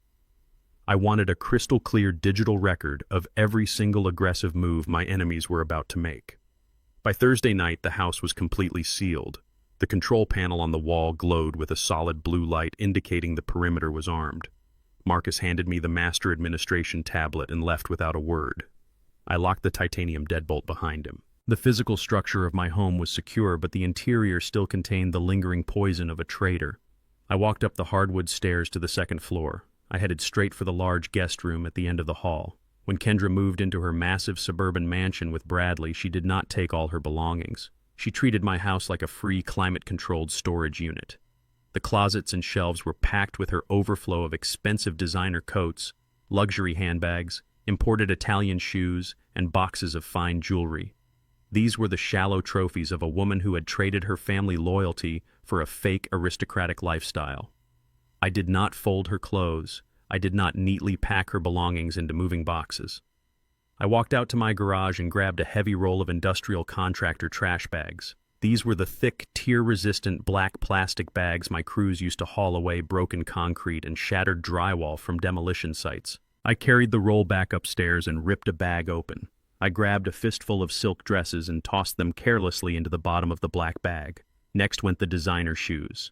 I threw them in without matching the pairs, hearing the expensive heels clatter against each other. I scooped up purses that cost more than a monthly mortgage payment and shoved them down forcefully to make more room. I cleared the shelves, the drawers, and the bathroom cabinets. I packed up every single trace of the daughter who had conspired to lock me inside a psychiatric ward. I remembered buying Kendra her first pair of sturdy work boots when she took a summer job at my construction firm during her college years. I was so incredibly proud to see her wearing them. She lasted exactly 2 weeks before she quit complaining that the dust and the manual labor were beneath her. I should have recognized the toxic entitlement taking root back then. I ignored the warning signs because a father always desperately wants to see the best version of his little girl. But I was not looking at my little girl's belongings anymore. I was methodically removing hazardous waste from my property. I pulled the thick yellow drawstrings tight, sealing the heavy black bags. I carried them down the stairs one by one, tossing them into a pile by the front door. When the guest room was completely empty, I opened my newly reinforced front door and dragged the heavy bags out onto the porch. I hauled them down the steps and threw them directly onto the pristine green grass of my front lawn. I did not stack them neatly by the curb. I let them roll and land wherever gravity took them. The pile looked exactly like what it was: garbage waiting for the sanitation crew to haul it to the local dump. Friday came and went in absolute silence. I did not receive any more threatening letters. I did not answer any phone calls. I spent the day cooking a thick steak and baking a potato. I ate my dinner at the dining room table, reviewing the stack of legal documents Kenneth Pierce had finalized. I read the quiet title action stripping Kendra of her property rights. I reviewed the formal revocation of her power of attorney. I looked at the 9-digit federal fraud case number that was currently ticking down like a bomb under Bradley's life. I was completely at peace. I woke up at 5 o'clock on Saturday morning. I did not put on a suit to face the arrogant corporate thieves. I wore a clean white cotton t-shirt, my faded denim jeans, and my heavy leather work boots. I brewed a strong pot of black coffee and poured it into a thick ceramic mug. I walked into the living room and sat down in my large leather armchair facing the bay window. I placed my security tablet on my knee, displaying the live high-definition camera feeds of the street. At exactly 7:30 in the morning, the quiet tranquility of my suburban neighborhood was shattered by the loud grinding gears of a heavy commercial moving truck. I watched the screen intently. The massive white box truck parked illegally across my driveway, completely blocking the sidewalk. Right behind the moving truck, a sleek silver luxury SUV pulled up to the curb. The trap was officially triggered. The doors of the SUV swung open. Bradley stepped out first, wearing a casual weekend polo shirt and loafers, looking like he was arriving for a leisurely country club brunch. Kendra stepped out of the passenger side, holding a designer coffee cup and wearing oversized sunglasses. Then the rear doors opened. Bradley's parents emerged onto the pavement. They looked around my property with the greedy, arrogant eyes of conquerors claiming a newly surrendered territory. They pointed at my large oak trees and nodded to each other approvingly. Then Kendra turned her head toward the house. Her eyes locked onto the front lawn. She saw the massive mountain of heavy black industrial trash bags scattered aggressively across the grass. One of the thick plastic bags had torn open near the top, spilling a glittering pair of her designer red bottom heels directly into the morning dirt. The confident, arrogant smiles on their faces instantly evaporated. The casual weekend brunch atmosphere died right there on the sidewalk. Bradley stopped walking and stared at the trash bags in complete confusion. They had driven here expecting to walk into an empty house. They fully believed the intimidating legal letter had frightened the old, uneducated construction worker into packing his bags and quietly surrendering his kingdom. They were about to find out that the fortress was fully occupied, fortified with steel and titanium, and the king was waiting right behind the front door with his finger resting on the trigger. Through the high-definition monitor, I watched the arrogant smirks melt right off their faces. Kendra dropped her designer coffee cup right onto the concrete sidewalk. It shattered, splashing expensive latte across her pristine shoes. She ran toward the pile of heavy black contractor bags, tearing at the thick yellow drawstrings. When she saw her luxury silk dresses mixed with the dirt, she let out a piercing, theatrical shriek. Bradley did not run to comfort his wife. He stomped directly up my paved walkway toward the front door. He pulled a shiny silver key from his pocket with the furious, aggressive posture of an entitled landlord dealing with a rebellious tenant. He jammed the key into the lock, but it would not turn. He yanked it out and tried to force it back in. The new biometric titanium deadbolt Marcus installed did not even have a standard keyhole. It was a solid, impenetrable block of steel. Bradley pounded his fist against the heavy oak wood, demanding that I open the door immediately. His parents stood near the curb, looking utterly bewildered. They had packed their entire lives into that white moving truck, expecting a seamless transition into my master bedroom. Now they were stranded on the sidewalk, staring at a locked fortress. I took a slow sip of my black coffee.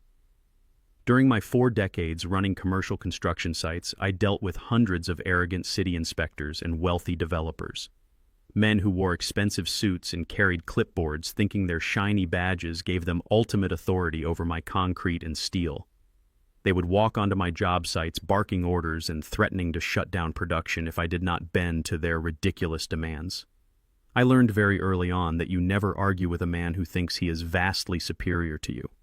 You simply let him exhaust his energy against an immovable object. You let him scream and shout until he looks like an absolute fool in front of his own crew. Bradley was operating under the exact same delusion of superiority. He believed that the fake legal notice he taped to my door yesterday was a magic wand. He thought a piece of paper printed by a sleazy lawyer stripped me of my constitutional rights to defend my own castle. He was fundamentally incapable of understanding that a man who builds fortresses for a living knows exactly how to defend them. I set my coffee mug down on the end table. I picked up a premium cigar from the wooden humidor Josephine bought me for our 30th anniversary. I clipped the end and lit it with a heavy brass lighter. I walked to the front door and disarmed the interior security panel. I grabbed the thick manila folder containing the legal documents Kenneth Pierce had finalized. I unlocked the titanium deadbolt and pulled the heavy oak door wide open. I stepped out onto the porch. Bradley was mid-sentence, winding up to kick the door. He stumbled forward slightly when it opened, losing his balance and his dignity. He quickly recovered and puffed out his chest, trying to tower over me. His face was flushed red with absolute rage. He screamed at me, demanding to know what the hell I thought I was doing. He pointed at the trash bags on the lawn and called me a deranged old fool. Kendra ran up the steps, standing behind her husband. She yelled that I was destroying her expensive property and acting completely insane. Bradley's father marched up the walkway right behind them. He did not look at me as an equal. He looked at me with pure, unadulterated contempt. He ordered the two burly men standing by the moving truck to drop the ramp and start bringing the antique furniture inside. He told them to ignore me entirely because I was just a sick, confused man who was being relocated to a facility today. I stood on the top step and took a slow, deliberate drag from my cigar. I exhaled a thick cloud of white smoke directly into Bradley's face. I did not raise my voice. I did not show a single ounce of fear or agitation. I looked past the angry white men standing on my porch and locked eyes directly with the two movers by the truck. I told them very clearly that if they took one step onto my driveway, they would be aggressively prosecuted for criminal trespassing on a highly active federal crime scene. I advised them to stay exactly where they were if they valued their commercial hauling licenses. The movers were working-class men. They took one look at my cold, rigid posture and the heavy security cameras mounted on the roofline. They immediately dropped the metal ramp and stepped back, leaning against the side of their truck. They wanted no part of this war. Bradley lost complete control of his fabricated corporate composure. The realization that he could not simply bully his way into my home shattered his ego. He pointed a trembling finger inches from my face. He shouted racial and classist slurs that he had previously kept hidden behind his polite suburban smile. He called me an ignorant thug who did not understand the law. He screamed that he had a signed court order granting emergency conservatorship and that I was legally required to surrender the premises immediately. He pulled his expensive smartphone from his pocket and dialed 911. I stood perfectly still, watching him orchestrate his own demise. He put the phone to his ear and spoke to the emergency dispatcher with the frantic, exaggerated tone of a terrified victim. He claimed there was a violent, mentally unstable man holding a property hostage. He told the police dispatcher that he had legal guardianship paperwork and that I was acting aggressively, threatening physical harm. He demanded that they send squad cars immediately to enforce a legal eviction and transport me to a psychiatric hospital. Kendra stood next to him, nodding along with his lies. She crossed her arms and glared at me with pure venom. She told me I had finally crossed the line and that the police were going to drag me away in a straitjacket. Bradley's mother covered her mouth, acting horrified by my supposed barbaric behavior. They truly believed that the arrival of law enforcement would be the final nail in my coffin. They thought the police would take one look at the elegant white family holding a legal document and immediately tackle the large black man standing on the porch. I took another drag of my cigar and tapped the ash onto the pristine concrete steps. I held the thick manila folder securely in my left hand. I did not try to stop Bradley from calling the authorities. I welcomed them. The trap was set and Bradley had just invited the audience. He thought he was calling the police to enforce a fraudulent conservatorship. He had absolutely no idea that he was summoning the very people who were about to execute my ironclad legal strike. The distant wail of police sirens began to echo through the quiet suburban streets. The final confrontation was entirely unavoidable. Two black and white police cruisers tore around the corner of my quiet suburban street. The wail of their sirens pierced the crisp morning air. Tires screeched against the asphalt as the vehicles aggressively angled themselves to block the roadway. Flashing red and blue lights painted my manicured lawn and the side of the white moving truck in chaotic, frantic colors. Neighbors stepped out onto their porches holding their morning coffee mugs. Curtains twitched in living room windows up and down the block. The spectacle Bradley desperately wanted had officially arrived. Bradley immediately threw his hands in the air, acting like a rescued hostage. He ran straight toward the lead officer before the man even fully exited his cruiser. Bradley pointed a trembling finger directly at me. He claimed I was a severe danger to myself and others. He frantically told the police that I was having a violent psychotic break and illegally holding a property hostage. He shoved the fabricated emergency conservatorship papers and the threatening eviction letter directly into the officer's chest. Kendra joined the performance flawlessly. She produced loud theatrical sobs. She told the police she was just a terrified daughter trying to get her mentally unstable father into a safe medical facility. Bradley's parents stood safely by the moving truck, nodding vigorously, playing the role of concerned, innocent bystanders. The lead officer was a seasoned veteran. A man who has answered hundreds of domestic dispute calls knows that the loudest person in the street is rarely telling the whole truth. He did not draw his weapon, but his hand rested casually on his utility belt. He instructed his partner to keep Bradley and Kendra near the patrol cars. He walked up my paved pathway with slow, measured steps. He stopped at the bottom of my concrete stairs. He looked at my heavy work boots, my faded denim jeans, and the premium cigar smoking in my hand. He asked me to step down and explain why I was locking my legal guardians out of the house. I did not raise my voice. I did not act defensive or agitated. I took one final drag of my cigar and crushed the cherry against the brick pillar. I told the officer that the people standing on the public sidewalk were not my legal guardians. I clearly stated that they were active targets of a federal fraud investigation who were attempting to trespass on my property. I opened the thick manila folder in my left hand. I did not hand the officer a threatening letter drafted by a sleazy private attorney. I handed him a certified court-stamped restraining order. Kenneth Pierce had forced a judge to sign it at midnight based on the credible threat of financial extortion and elder abuse. Then I handed the officer the official lis pendens document proving the property deed was currently frozen under a quiet title action. Finally, I handed him the most important piece of paper in the entire folder. It was the official 9-digit case number issued by the Federal Bureau of Investigation for wire fraud and identity theft. I calmly explained that the temporary family court order Bradley held was completely null and void because it was obtained using forged medical documents currently under active federal review. The lead officer read the papers carefully. His eyes scanned the judge's signature on the restraining order. He verified the federal case number. Local police officers do not mess with active federal investigations. They do not enforce family court evictions when the Federal Bureau of Investigation is actively looking into the property deed. The officer handed the papers back to me with a respectful, firm nod. He turned around and walked back down the pathway toward the street. The dynamic of the entire morning completely shattered in an instant. The officer approached Bradley. Bradley was smiling eagerly, expecting the police to march up the stairs and place me in handcuffs. Instead, the officer pointed a stern, commanding finger directly at Bradley's chest. He informed Bradley and Kendra that they were currently violating a lawful judge-ordered restraining order. He explicitly ordered them to immediately vacate the premises and step back exactly 300 feet from my property line. Bradley's arrogant smile vanished. His face contorted in absolute shock and panic. He screamed that he had a court order. He yelled that he had the legal right to move his parents into the house today. The officer did not entertain the argument for a single second. He placed his hand firmly on his metal handcuffs. He told Bradley that if he and his family did not move immediately, they would all be arrested for criminal trespassing and violating a protective order. He warned them that they were one wrong word away from spending the weekend in a holding cell. The reality of the situation crashed down on Bradley's parents like a falling steel beam.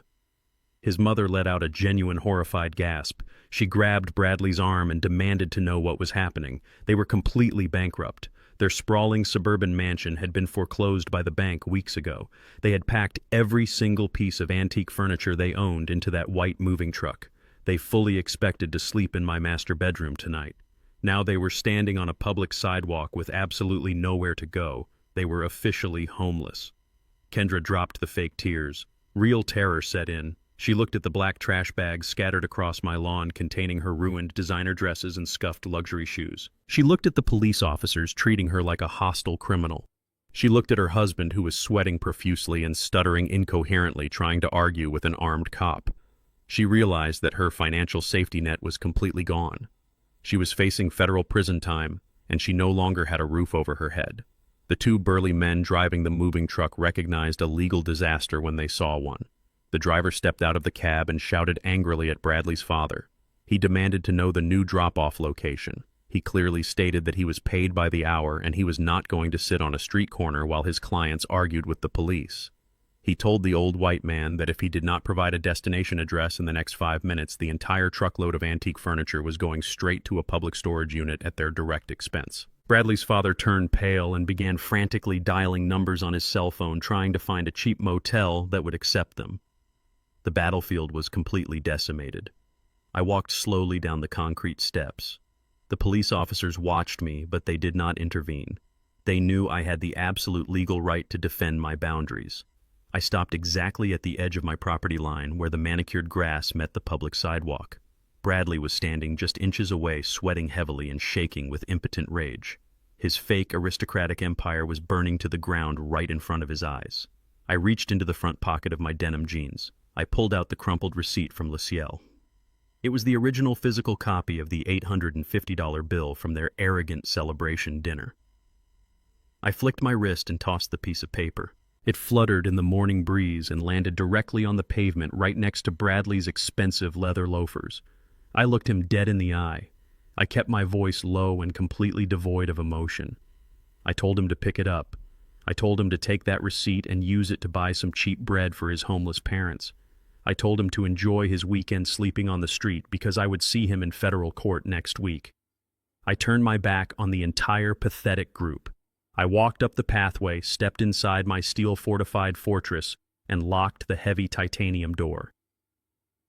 The following Tuesday morning, I decided to leave my faded denim jeans and my canvas work jacket hanging in the closet.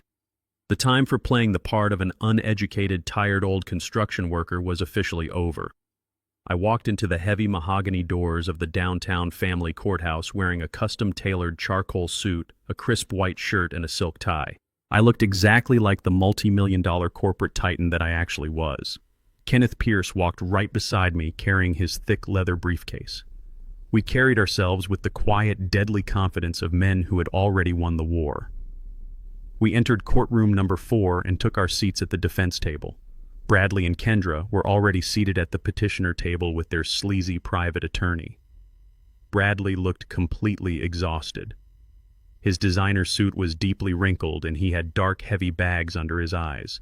His parents were nowhere to be seen.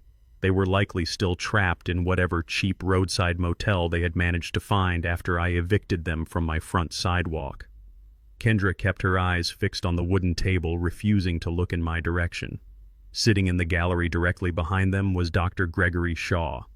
The corrupt physician looked incredibly confident, holding his black leather medical bag on his lap. They still believed they held the winning hand. They honestly thought their fraudulent psychiatric report was an invincible shield that would guarantee them complete control over my life. Judge Harrison brought her wooden gavel down and called the emergency conservatorship hearing to order. She was a stern, no-nonsense judge who had built a reputation for protecting vulnerable families. The opposing attorney stood up and launched into a highly rehearsed theatrical opening statement. He pointed a dramatic finger at me and described a tragic narrative of a hard-working father whose mind had rapidly deteriorated into severe paranoid dementia. He claimed I was a sudden danger to myself and the public. He told the judge that my decision to lock my own family out of my house was a clear symptom of a catastrophic mental breakdown. I listened to his lies without showing a single trace of emotion. As he spoke, my mind drifted back to when Kendra was 12 years old. She had stolen a silver necklace from a local department store just to impress her wealthy classmates. When the security guard caught her, I drove down to the mall and paid the store manager double the price of the necklace to keep the police out of it. I hid the entire incident from Josephine because I did not want my daughter to carry a criminal record. I spent my entire life shielding Kendra from the harsh consequences of her own selfish actions. My protective instincts had unknowingly cultivated a monster who now believed she could commit federal crimes without ever facing a judge. I was finally letting the legal system do the parenting I had failed to do. The opposing attorney called Kendra to the witness stand. She walked up and placed her hand on the Bible, swearing to tell the whole truth under penalty of perjury. She sat down and immediately began to cry. It was a brilliant, terrifying performance. She manufactured genuine tears that streamed down her face, but I knew those tears were not born of sadness or love. They were the desperate tears of a woman who had lost her financial safety net and was currently facing federal investigations and homelessness. She told Judge Harrison that her beloved father had suffered a catastrophic mental break. She described how I had locked her out of her childhood home, canceled her credit cards, and started having aggressive, paranoid delusions about people stealing my money. She choked back a loud sob and begged the judge to grant her full control over my medical decisions and my financial estate so she could place me in a safe, specialized care facility. She claimed she was sacrificing her own newlywed happiness purely out of profound, daughterly love. The judge looked at her with deep, visible sympathy. Bradley nodded solemnly from his table, acting the part of the supportive, grieving husband. Next, they called Dr. Gregory Shaw to the stand. He adjusted his expensive silk tie and spoke with a smooth, authoritative cadence. He listed a terrifying array of fabricated symptoms designed to strip me of my human rights. He used complex medical jargon claiming I exhibited advanced cognitive decline, severe memory loss, and violent paranoid schizophrenia. He confidently presented his signed medical evaluation to the court clerk. He stated under oath that I was entirely incapable of managing my own daily hygiene, let alone complex financial assets. He recommended that the court immediately strip me of my civil rights and mandate a permanent transfer to a locked psychiatric ward. The opposing attorney thanked the doctor and smugly sat down. He looked across the aisle at Kenneth Pierce, expecting an easy, unquestionable victory. Kenneth Pierce stood up slowly. He buttoned his suit jacket and walked toward the center of the courtroom. He did not look intimidated by the medical jargon. He looked like an apex predator circling a wounded animal. Kenneth asked Dr. Shaw if his psychiatric evaluation was conducted with absolute professional integrity. Dr. Shaw smiled arrogantly and said yes. Kenneth asked him to confirm that his medical opinion was not influenced by any external factors, personal biases, or financial compensation outside of his standard hourly consulting fee. Dr. Shaw looked directly at Judge Harrison and stated under penalty of perjury that he was completely impartial and deeply concerned for my medical safety. Kenneth walked back to our defense table. He picked up a small black digital audio player and a certified printed transcript. He requested permission from the judge to submit a digital audio file into evidence. The opposing attorney immediately jumped out of his chair and objected loudly. He claimed the audio was inadmissible and completely irrelevant to a medical hearing. Kenneth calmly cited state law regarding one-party consent and property ownership. He explained that the recording was captured by a security device entirely within the private confines of my own living room while I was legally present in the home. Judge Harrison narrowed her eyes at the opposing attorney, overruled the frantic objection, and ordered the court clerk to play the file. The courtroom speakers cracked to life. The audio was crystal clear. Every single person in the room heard the heavy wooden front door of my house close. Then they heard Bradley Collins speaking in a low, commanding tone. The speakers blasted Bradley's voice, instructing the doctor to take an extra $5,000 in cash right now as a bonus. They heard the crisp, distinct rustling sound of a thick paper envelope changing hands. They heard Bradley explicitly demanding that the psychiatric report be written so severely that no judge would ever let me leave a locked ward. Then Dr. Shaw's own voice echoed through the silent courtroom. He chuckled softly on the tape and guaranteed Bradley that the paperwork would be absolutely ironclad. The doctor bragged openly that he had judges in his pocket who rubber-stamped his medical evaluations all the time. He promised he would have me committed to an asylum by the end of the week. The silence that followed the recording was absolute and suffocating. Judge Harrison's face turned completely pale and then rapidly shifted into a deep, furious shade of crimson. She stared at the witness stand with pure judicial rage. Dr. Gregory Shaw gripped the wooden edges of the stand so hard his knuckles turned white, his smug arrogance entirely vaporized.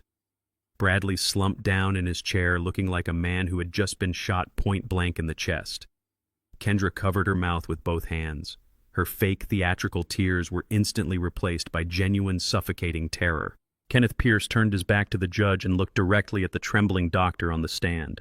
He let the silence hang for a few agonizing seconds. Then he asked in a loud, booming voice that shook the entire room if a professional, unbiased medical evaluation usually cost exactly $5,000 in a white envelope.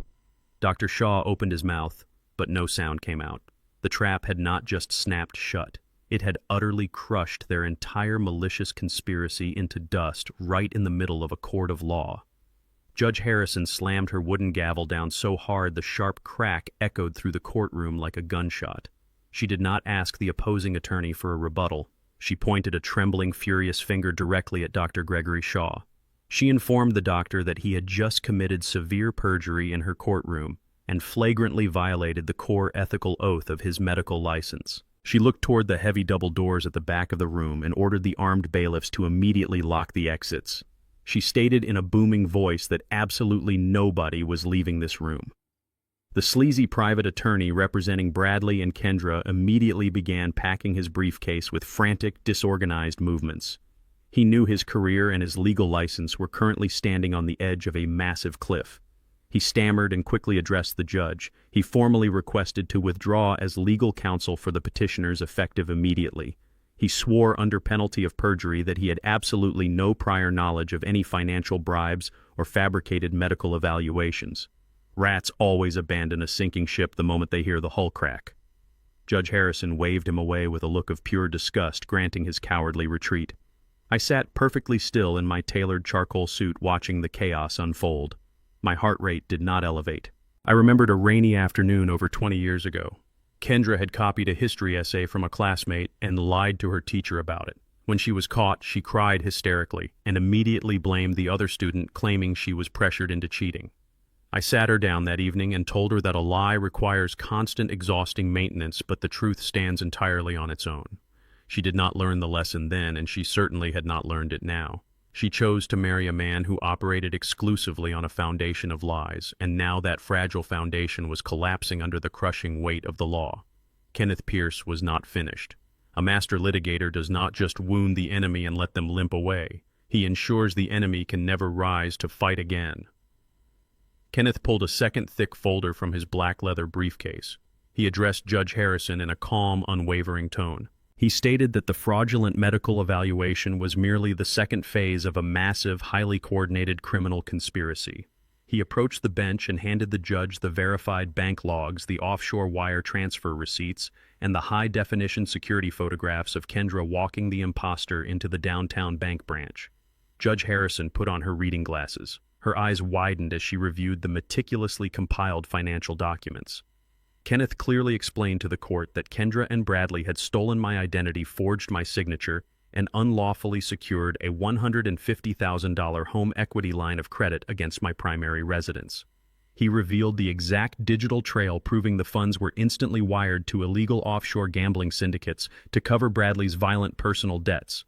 Kenneth then delivered the final devastating legal blow. He informed the judge that all of this physical evidence had already been submitted to the White-Collar Crime Division of the Federal Bureau of Investigation.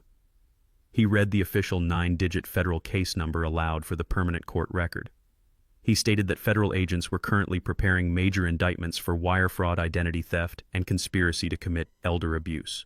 Judge Harrison took off her glasses and placed them carefully on her desk. She looked at Kendra and Bradley with pure, unadulterated judicial rage. She formally dismissed the petition for emergency conservatorship with extreme prejudice. She stated for the official court record that I was a completely competent, independent adult who had been maliciously targeted by financial predators. Then she turned her attention to the armed bailiffs waiting by the walls. She ordered them to place Kendra Collins, Bradley Collins, and Dr. Gregory Shaw under immediate physical arrest for fraud, perjury, and criminal conspiracy. She explicitly stated she was holding them all without bail until federal agents arrived to take permanent custody. The heavy metallic sound of handcuffs unlatching filled the silent courtroom. Total panic completely consumed my daughter. The polished aristocratic facade she had carefully maintained for years shattered into a million pieces. Kendra jumped out of her chair and backed away from her husband. She pointed frantically at Bradley and screamed at the top of her lungs. She yelled to the judge that it was all his idea. She cried hysterically, claiming Bradley forced her to hire the imposter and steal the documents. She shrieked that Bradley told her I was an old fool who was going to die soon anyway, and they needed the money to save his life from violent loan sharks. Bradley did not try to comfort his wife. The man who had confidently swaggered onto my front porch just days ago turned into a vicious cornered rat. He screamed right back at Kendra with his face turning a bright, violent shade of red. He pointed his finger at her and yelled that she was the one who stole the deed from the safe. He told the entire courtroom that Kendra planned the bank heist because she hated waiting for her inheritance and despised my working-class lifestyle. He cursed at her, calling her a greedy, spoiled brat who ruined his entire business career with her reckless spending. They stood in the middle of the defense table, tearing each other to absolute shreds. They threw every single shared secret and dirty lie out into the open, hoping to save their own skin at the expense of the other.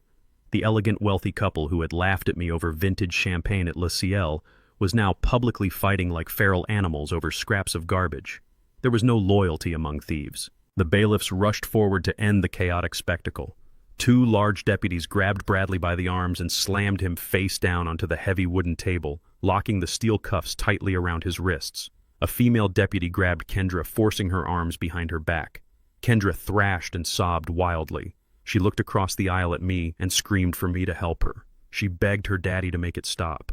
She cried that she was sorry and that she did not want to go to a federal prison. I did not move a single muscle. I looked at the woman thrashing in the handcuffs. I did not see my little girl. I saw a convicted felon who had willingly tried to erase my existence and lock me inside a psychiatric asylum just so her in-laws could sleep in my bed. I looked her dead in the eye and kept my voice completely flat. I told her she made her final choice when she brought a heavy crowbar to my safe. I told her the family fund was officially permanently closed. The bailiffs dragged them out of the courtroom through the heavy side doors. Their desperate screams echoed down the marble hallway until they faded into absolute silence. Dr. Shaw was marched out quietly behind them with his head hung low, knowing his lucrative medical career was permanently destroyed. Kenneth packed his files into his briefcase and gave me a firm nod of supreme satisfaction. The immediate physical threat was entirely neutralized. The legal trap had worked flawlessly, saving my home and my freedom. But my vengeance was not entirely complete. Bradley was currently sitting in a cold holding cell, blaming my daughter for all his catastrophic failures. He still believed his venture capital company and his mysterious angel investor would eventually bail him out of his financial ruin. He had absolutely no idea that the email notification sitting unread on his confiscated cell phone was about to deliver the final lethal execution. I did not leave the courthouse after the bailiffs dragged my daughter and her husband away. Winning a defensive victory in a family court hearing was not the final objective. I wanted absolute, total destruction. Kenneth Pierce walked beside me down the echoing marble hallway toward the heavy steel doors of the courthouse holding facility. In less than an hour, federal agents from the Federal Bureau of Investigation would arrive to transport Bradley and Kendra to a high-security federal detention center. But before the government locked him in a cage, I needed to deliver the financial execution I had carefully orchestrated. Kenneth approached the senior deputy at the holding facility desk. A lawyer of Kenneth's caliber commands immense respect within the local judicial system. He quietly requested a brief, monitored interaction with the prisoner before the federal transfer. The deputy nodded and buzzed us through a thick, reinforced glass door. The air in the basement holding area was cold and smelled of industrial bleach. We walked down the narrow concrete corridor and stopped in front of cell block number 4. Bradley Collins was pacing back and forth inside the small concrete room. His expensive designer suit was covered in dust from being slammed onto the courtroom table. His silk tie was torn.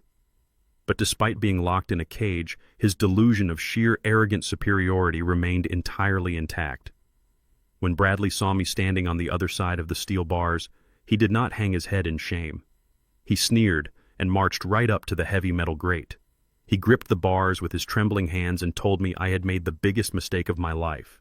He claimed I got lucky with a sympathetic judge, but my luck was about to run out. He proudly declared that he did not need Kendra, and he certainly did not need my suburban house anymore. He boasted that his new corporate backers were going to bail him out by nightfall. He raised his chin and confidently announced that his startup company had just been acquired by a massive venture capital firm. He told me his angel investor was a billionaire who deployed teams of elite corporate assassins to crush people like me. He swore he was going to use his new infinite financial resources to bury me in endless civil lawsuits until I was begging him for mercy on the street. He demanded that the deputy return his confiscated personal property immediately so he could make one phone call to his investment manager. I stood perfectly still, letting him exhaust his pathetic, arrogant energy. I looked at Kenneth and gave him a subtle nod. Kenneth turned to the booking deputy standing a few feet away holding a clear plastic bin containing Bradley's personal effects. Kenneth asked the deputy to please activate the screen of Bradley's smartphone and hold it up to the glass. Kenneth stated that the prisoner had an urgent incoming business email that he needed to read for his own legal awareness. The deputy tapped the screen of the expensive smartphone and pressed the glass surface directly against the reinforced cell window. Bradley leaned in eagerly, expecting to see a message from a high-powered attorney or a multi-million-dollar wire transfer confirmation. Instead, he saw an urgent high-priority notification from the exact debt restructuring firm he had blindly signed his life away to just yesterday. I watched Bradley's eyes dart back and forth as he read the glowing text through the glass. The email did not contain a bailout. It contained a formal notice of total asset forfeiture. The message clearly stated that due to his active arrest for federal wire fraud and identity theft, the poison pill clause in Section 4 of his contract was instantly triggered. The email informed him that the debt restructuring agreement was entirely voided. The venture capital firm was executing an immediate hostile takeover of all his collateral. Bradley's face turned the color of wet ash. He read the subsequent paragraphs detailing the absolute liquidation of his entire life. The email confirmed that his corporate shell company was legally seized. His remaining bank accounts were completely drained. The luxury silver SUV parked at my house was currently being towed away by a repossession agency. He was officially stripped of every single asset he possessed, and he was now legally liable for the immediate repayment of the $400,000 loan shark debt he originally owed.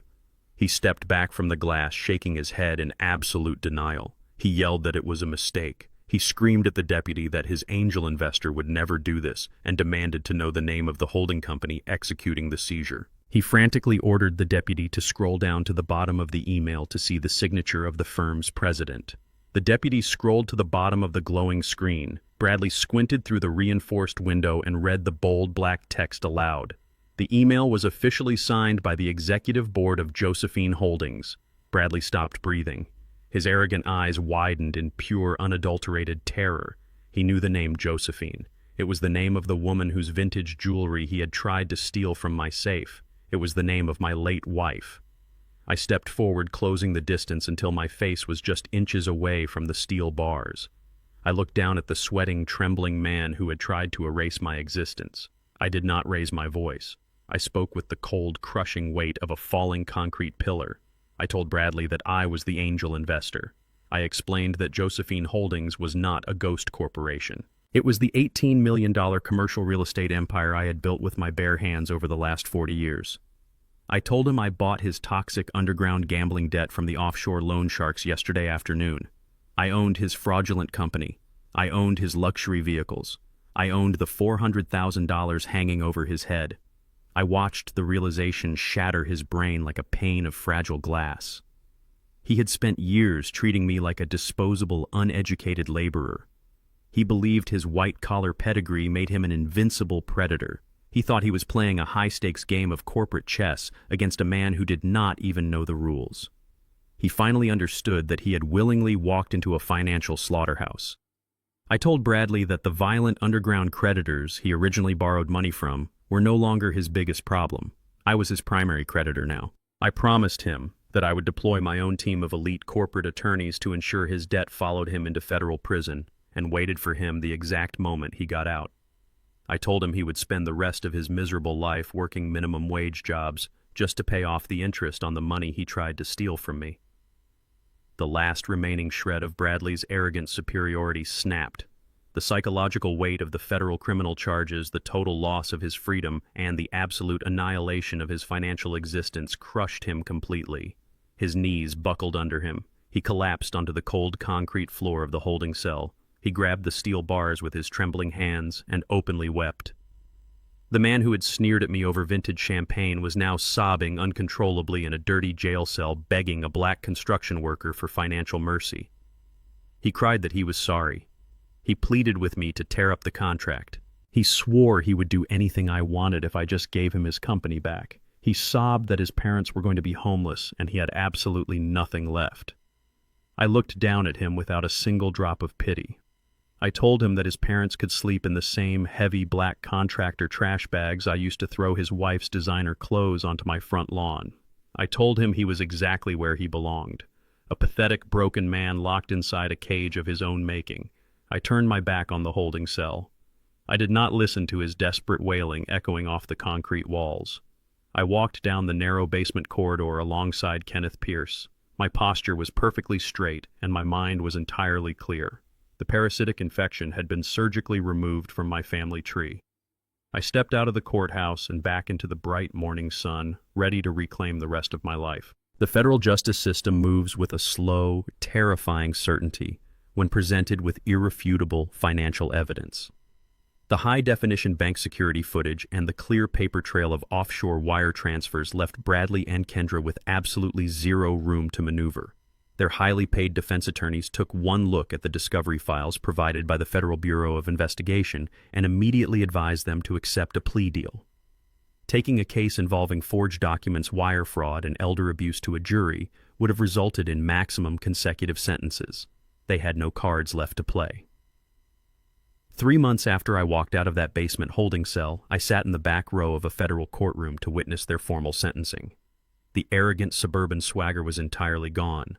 They were stripped of their designer suits and silk ties. They wore standard-issue olive-green federal jumpsuits with their wrists shackled to heavy chain-link belts at their waists. The federal judge presiding over the case did not show a single ounce of leniency for white-collar criminals who attempted to prey on a senior citizen. The judge read the charges aloud, and the sound echoed through the polished wood and marble room. Bradley was sentenced to 10 years in a federal penitentiary for wire fraud, identity theft, and conspiracy to commit bank fraud. The judge explicitly ordered him to pay full financial restitution, which meant his massive remaining debt to Josephine Holdings would legally follow him into his cell and wait for him long after his eventual release. He was financially chained to me for the rest of his natural life. Kendra was sentenced to 5 years in a minimum security federal prison. When the judge struck the heavy wooden gavel declaring the matter closed, she did not look back at me. She kept her head bowed, staring at the floor as the armed federal marshals led her away. She finally understood that the consequences of her profound greed were absolute and permanent. During her first few weeks in the federal lockup, Kendra attempted to reach out. The prison mail system delivered several thick envelopes to my reinforced front door. The return address bore her newly assigned 9-digit inmate identification number. I knew exactly what those letters contained. They were filled with desperate apologies, fabricated remorse, and pathetic pleas for a father's unconditional forgiveness. She likely wrote page after page detailing how Bradley had emotionally manipulated her and how she was just a naive victim caught up in his grand corporate schemes. I did not open a single envelope. A man who has spent his entire life building skyscrapers knows that you cannot repair a severely compromised foundation. If the concrete is poured with toxic materials, you have to demolish the entire structure and start over. I took the stack of prison letters to my backyard stone fire pit and struck a match. I dropped them into the flames and watched the paper curl turn to black ash and float away into the cool night sky. The loyal daughter I raised died the exact moment she handed my stolen Social Security card to a hired imposter in that downtown bank lobby. The woman sitting in that federal prison cell was a complete stranger who had tried to erase my existence. I owed her absolutely nothing. While Bradley and Kendra adjusted to the harsh daily reality of concrete walls, metal toilets, and strictly scheduled yard time, his parents experienced a completely different kind of prison. Their sprawling suburban mansion had been fully foreclosed and physically repossessed by the bank. Their grand master plan to illegally occupy my property and turn my home into their rent-free retirement estate was shattered on my front sidewalk. Without their son's fraudulent financial life support, they plummeted straight to the very bottom of the economic food chain.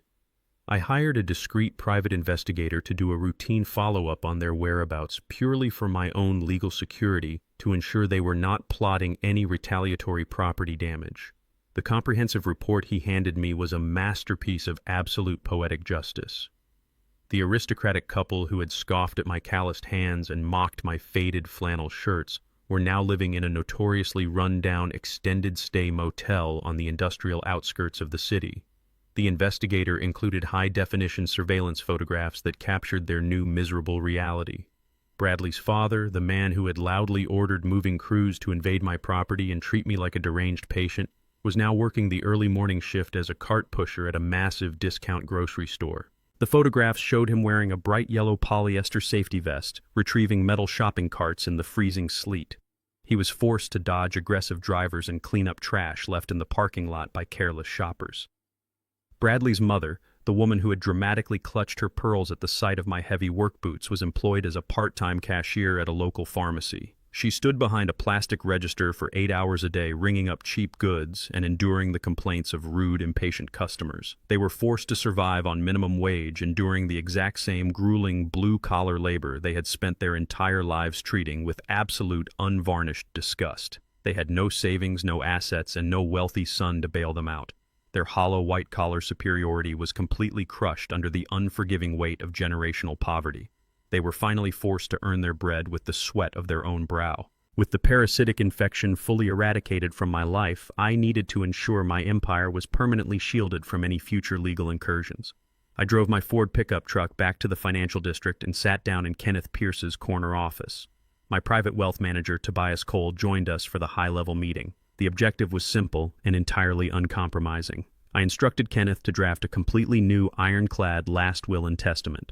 I wanted Kendra explicitly named and intentionally disinherited in the legal documentation. We inserted a strict contestation clause heavily fortified with aggressive legal language. It explicitly stated that if she or any legal representative acting on her behalf ever attempted to challenge the estate in probate court, upon my passing, they would be met with an automatic financial penalty and immediate dismissal with prejudice. I made sure that the legal barrier separating her from my assets was thicker than the steel vault doors at the Federal Reserve. Tobias laid out the comprehensive financial portfolio of Josephine Holdings across the mahogany desk. The commercial properties, the strip malls, and the office parks I had built were generating massive continuous revenue streams. The $18 million trust was sitting securely in highly diversified, low-risk assets. I took Kenneth's heavy silver pen and signed the thick stack of legal documents severing the final invisible thread that connected my treacherous daughter to my wealth. She would never see a single dime of the empire Josephine and I had built with our blood and sacrifice. I looked at Kenneth and Tobias holding their focused professional gaze.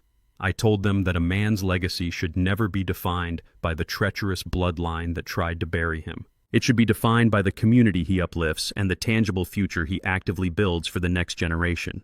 I instructed Tobias to immediately liquidate a significant portion of the liquid assets sitting in the holding company. I told Kenneth to begin drafting the official corporate charter for a massive philanthropic foundation. I was not going to let my money sit idle in a dark underground vault.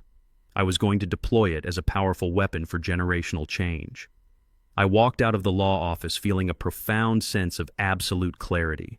The violent storm had finally passed and the sky was completely clear. I had successfully defended my castle and destroyed the invaders.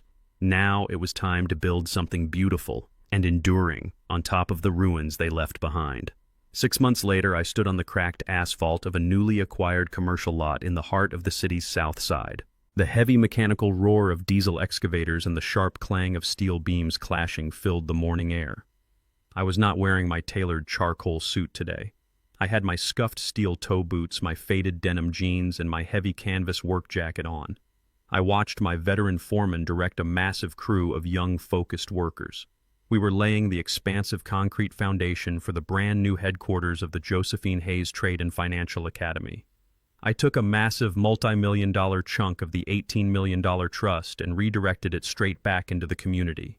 I was not interested in handing out free charity checks or hosting pretentious gala dinners for rich socialites. I wanted to build a relentless machine of generational wealth. We were offering full-ride comprehensive scholarships to young black men and women who possessed the grit to learn commercial construction plumbing, electrical engineering, and advanced corporate financial literacy. I wanted to teach them how to build physical empires with their bare hands and how to legally protect the money they earned from the corporate predators waiting in the glass towers. Josephine always told me that a building is just a pile of wood and nails until you fill it with a righteous purpose.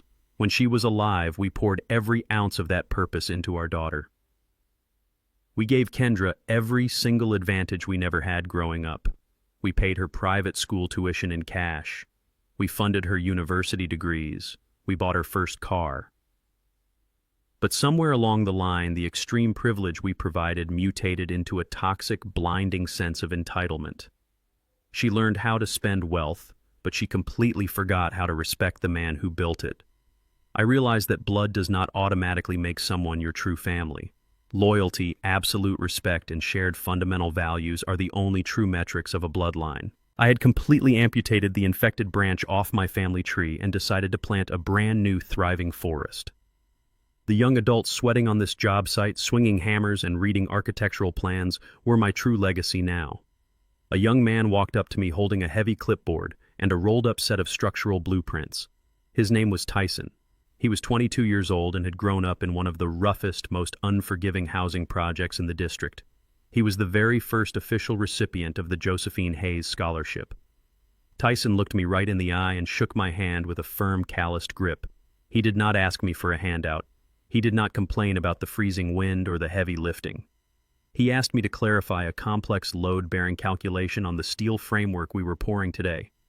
I unrolled his blueprint on the hood of my Ford pickup truck. I walked him through the exact mathematical formula I had used to build skyscrapers for 40 years. I watched the realization and the hunger for knowledge light up his face. Tyson was eager to work. He reminded me exactly of myself when I was a young man with nothing but a hammer and a head full of massive, unyielding ambition. He thanked me and called me Mr. Hayes with a level of profound, genuine respect that my own daughter and her arrogant husband had never once shown me. I watched Tyson run back to the trench and direct his crew with fierce natural leadership. I knew right then, with absolute certainty, that every single penny of my fortune was finally in the correct hands. I worked alongside the crew until the sun began to dip below the city skyline. I drove my truck back to my quiet suburban neighborhood. My home was a fortress of absolute untouchable peace. The heavy titanium biometric deadbolts secured the doors. The high-definition military-grade cameras kept a silent digital watch over the perimeter. There were no arrogant in-laws plotting to steal my master bedroom. There were no corrupt doctors trying to lock me inside a psychiatric asylum. There was only the quiet triumph of a man who had successfully defended his castle against a horde of greedy invaders. I walked into my kitchen and brewed a fresh pot of dark roast coffee. The house smelled of roasted beans and polished oak. I poured a thick ceramic mug and stepped out onto my front porch. The evening air was cool and incredibly clean. I sat down in my wooden rocking chair and looked out over the manicured green lawn. I looked at the exact spot where I had thrown heavy black contractor bags filled with Kendra's designer clothes into the dirt. At this exact moment, Kendra was sitting in a cinder-block cell wearing a cheap olive green federal jumpsuit. She was eating terrible institutional food and sleeping on a thin cot surrounded by strangers. Bradley was locked in a maximum security penitentiary facing a decade of hard time and a mountain of crushing debt that would follow him to his grave. His parents were still pushing grocery carts and ringing up cheap pharmacy goods just to survive another week in their miserable roadside motel. They tried to dig a grave for me, but they only succeeded in burying themselves alive. A man's dignity is not defined by the expensive designer labels he wears or the pretentious restaurants he frequents. Dignity is forged in the brutal fire of hard work, unyielding honesty, and the absolute refusal to let anyone strip you of your self-worth. I spent years keeping my wealth a secret because I never wanted my money to dictate how people treated me.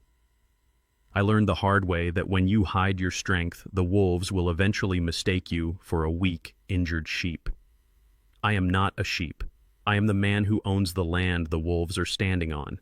If you have toxic family members who view you as an endless bank account, you owe them absolutely nothing. Do not let a shared last name guilt you into funding your own destruction. You have the absolute right to lock the door, cut off the funding, and build a life that brings you genuine, unshakable peace. Do not let manipulative tears or hollow apologies keep you chained to people who are secretly praying for your downfall. You must protect your peace, your assets, and your sanity with ruthless precision. Did you like my story? Let me know which city you are listening from down in the comments below. If you found value in my journey and my fight for justice, you can support this channel by sending a super thanks so I can continue bringing you powerful, unapologetic stories like this one. I read every single comment and I deeply appreciate your incredible ongoing support. On your screen right now, you will see 2 more life stories that I highly recommend you watch next. Do not forget to hit the subscribe button and turn on all notifications so you never miss an upload. I will see you in the next video. Always remember to walk with unwavering strength and demand absolute respect from everyone who enters your life. The greatest lesson I learned through this entire ordeal is that you can never buy genuine loyalty. When you hand people an easy life without making them work for it, you do not build their character. You only breed an insatiable, blinding entitlement. I thought I was protecting my daughter by shielding her from the harsh realities of the world, but I was actually paving the way for my own destruction. Real love requires strict boundaries, firm accountability, and the absolute courage to walk away when those boundaries are crossed. Never let your history with someone blind you to their current treacherous reality. Share this video with anyone who needs the unrelenting strength to cut off toxic family members and finally reclaim their absolute peace.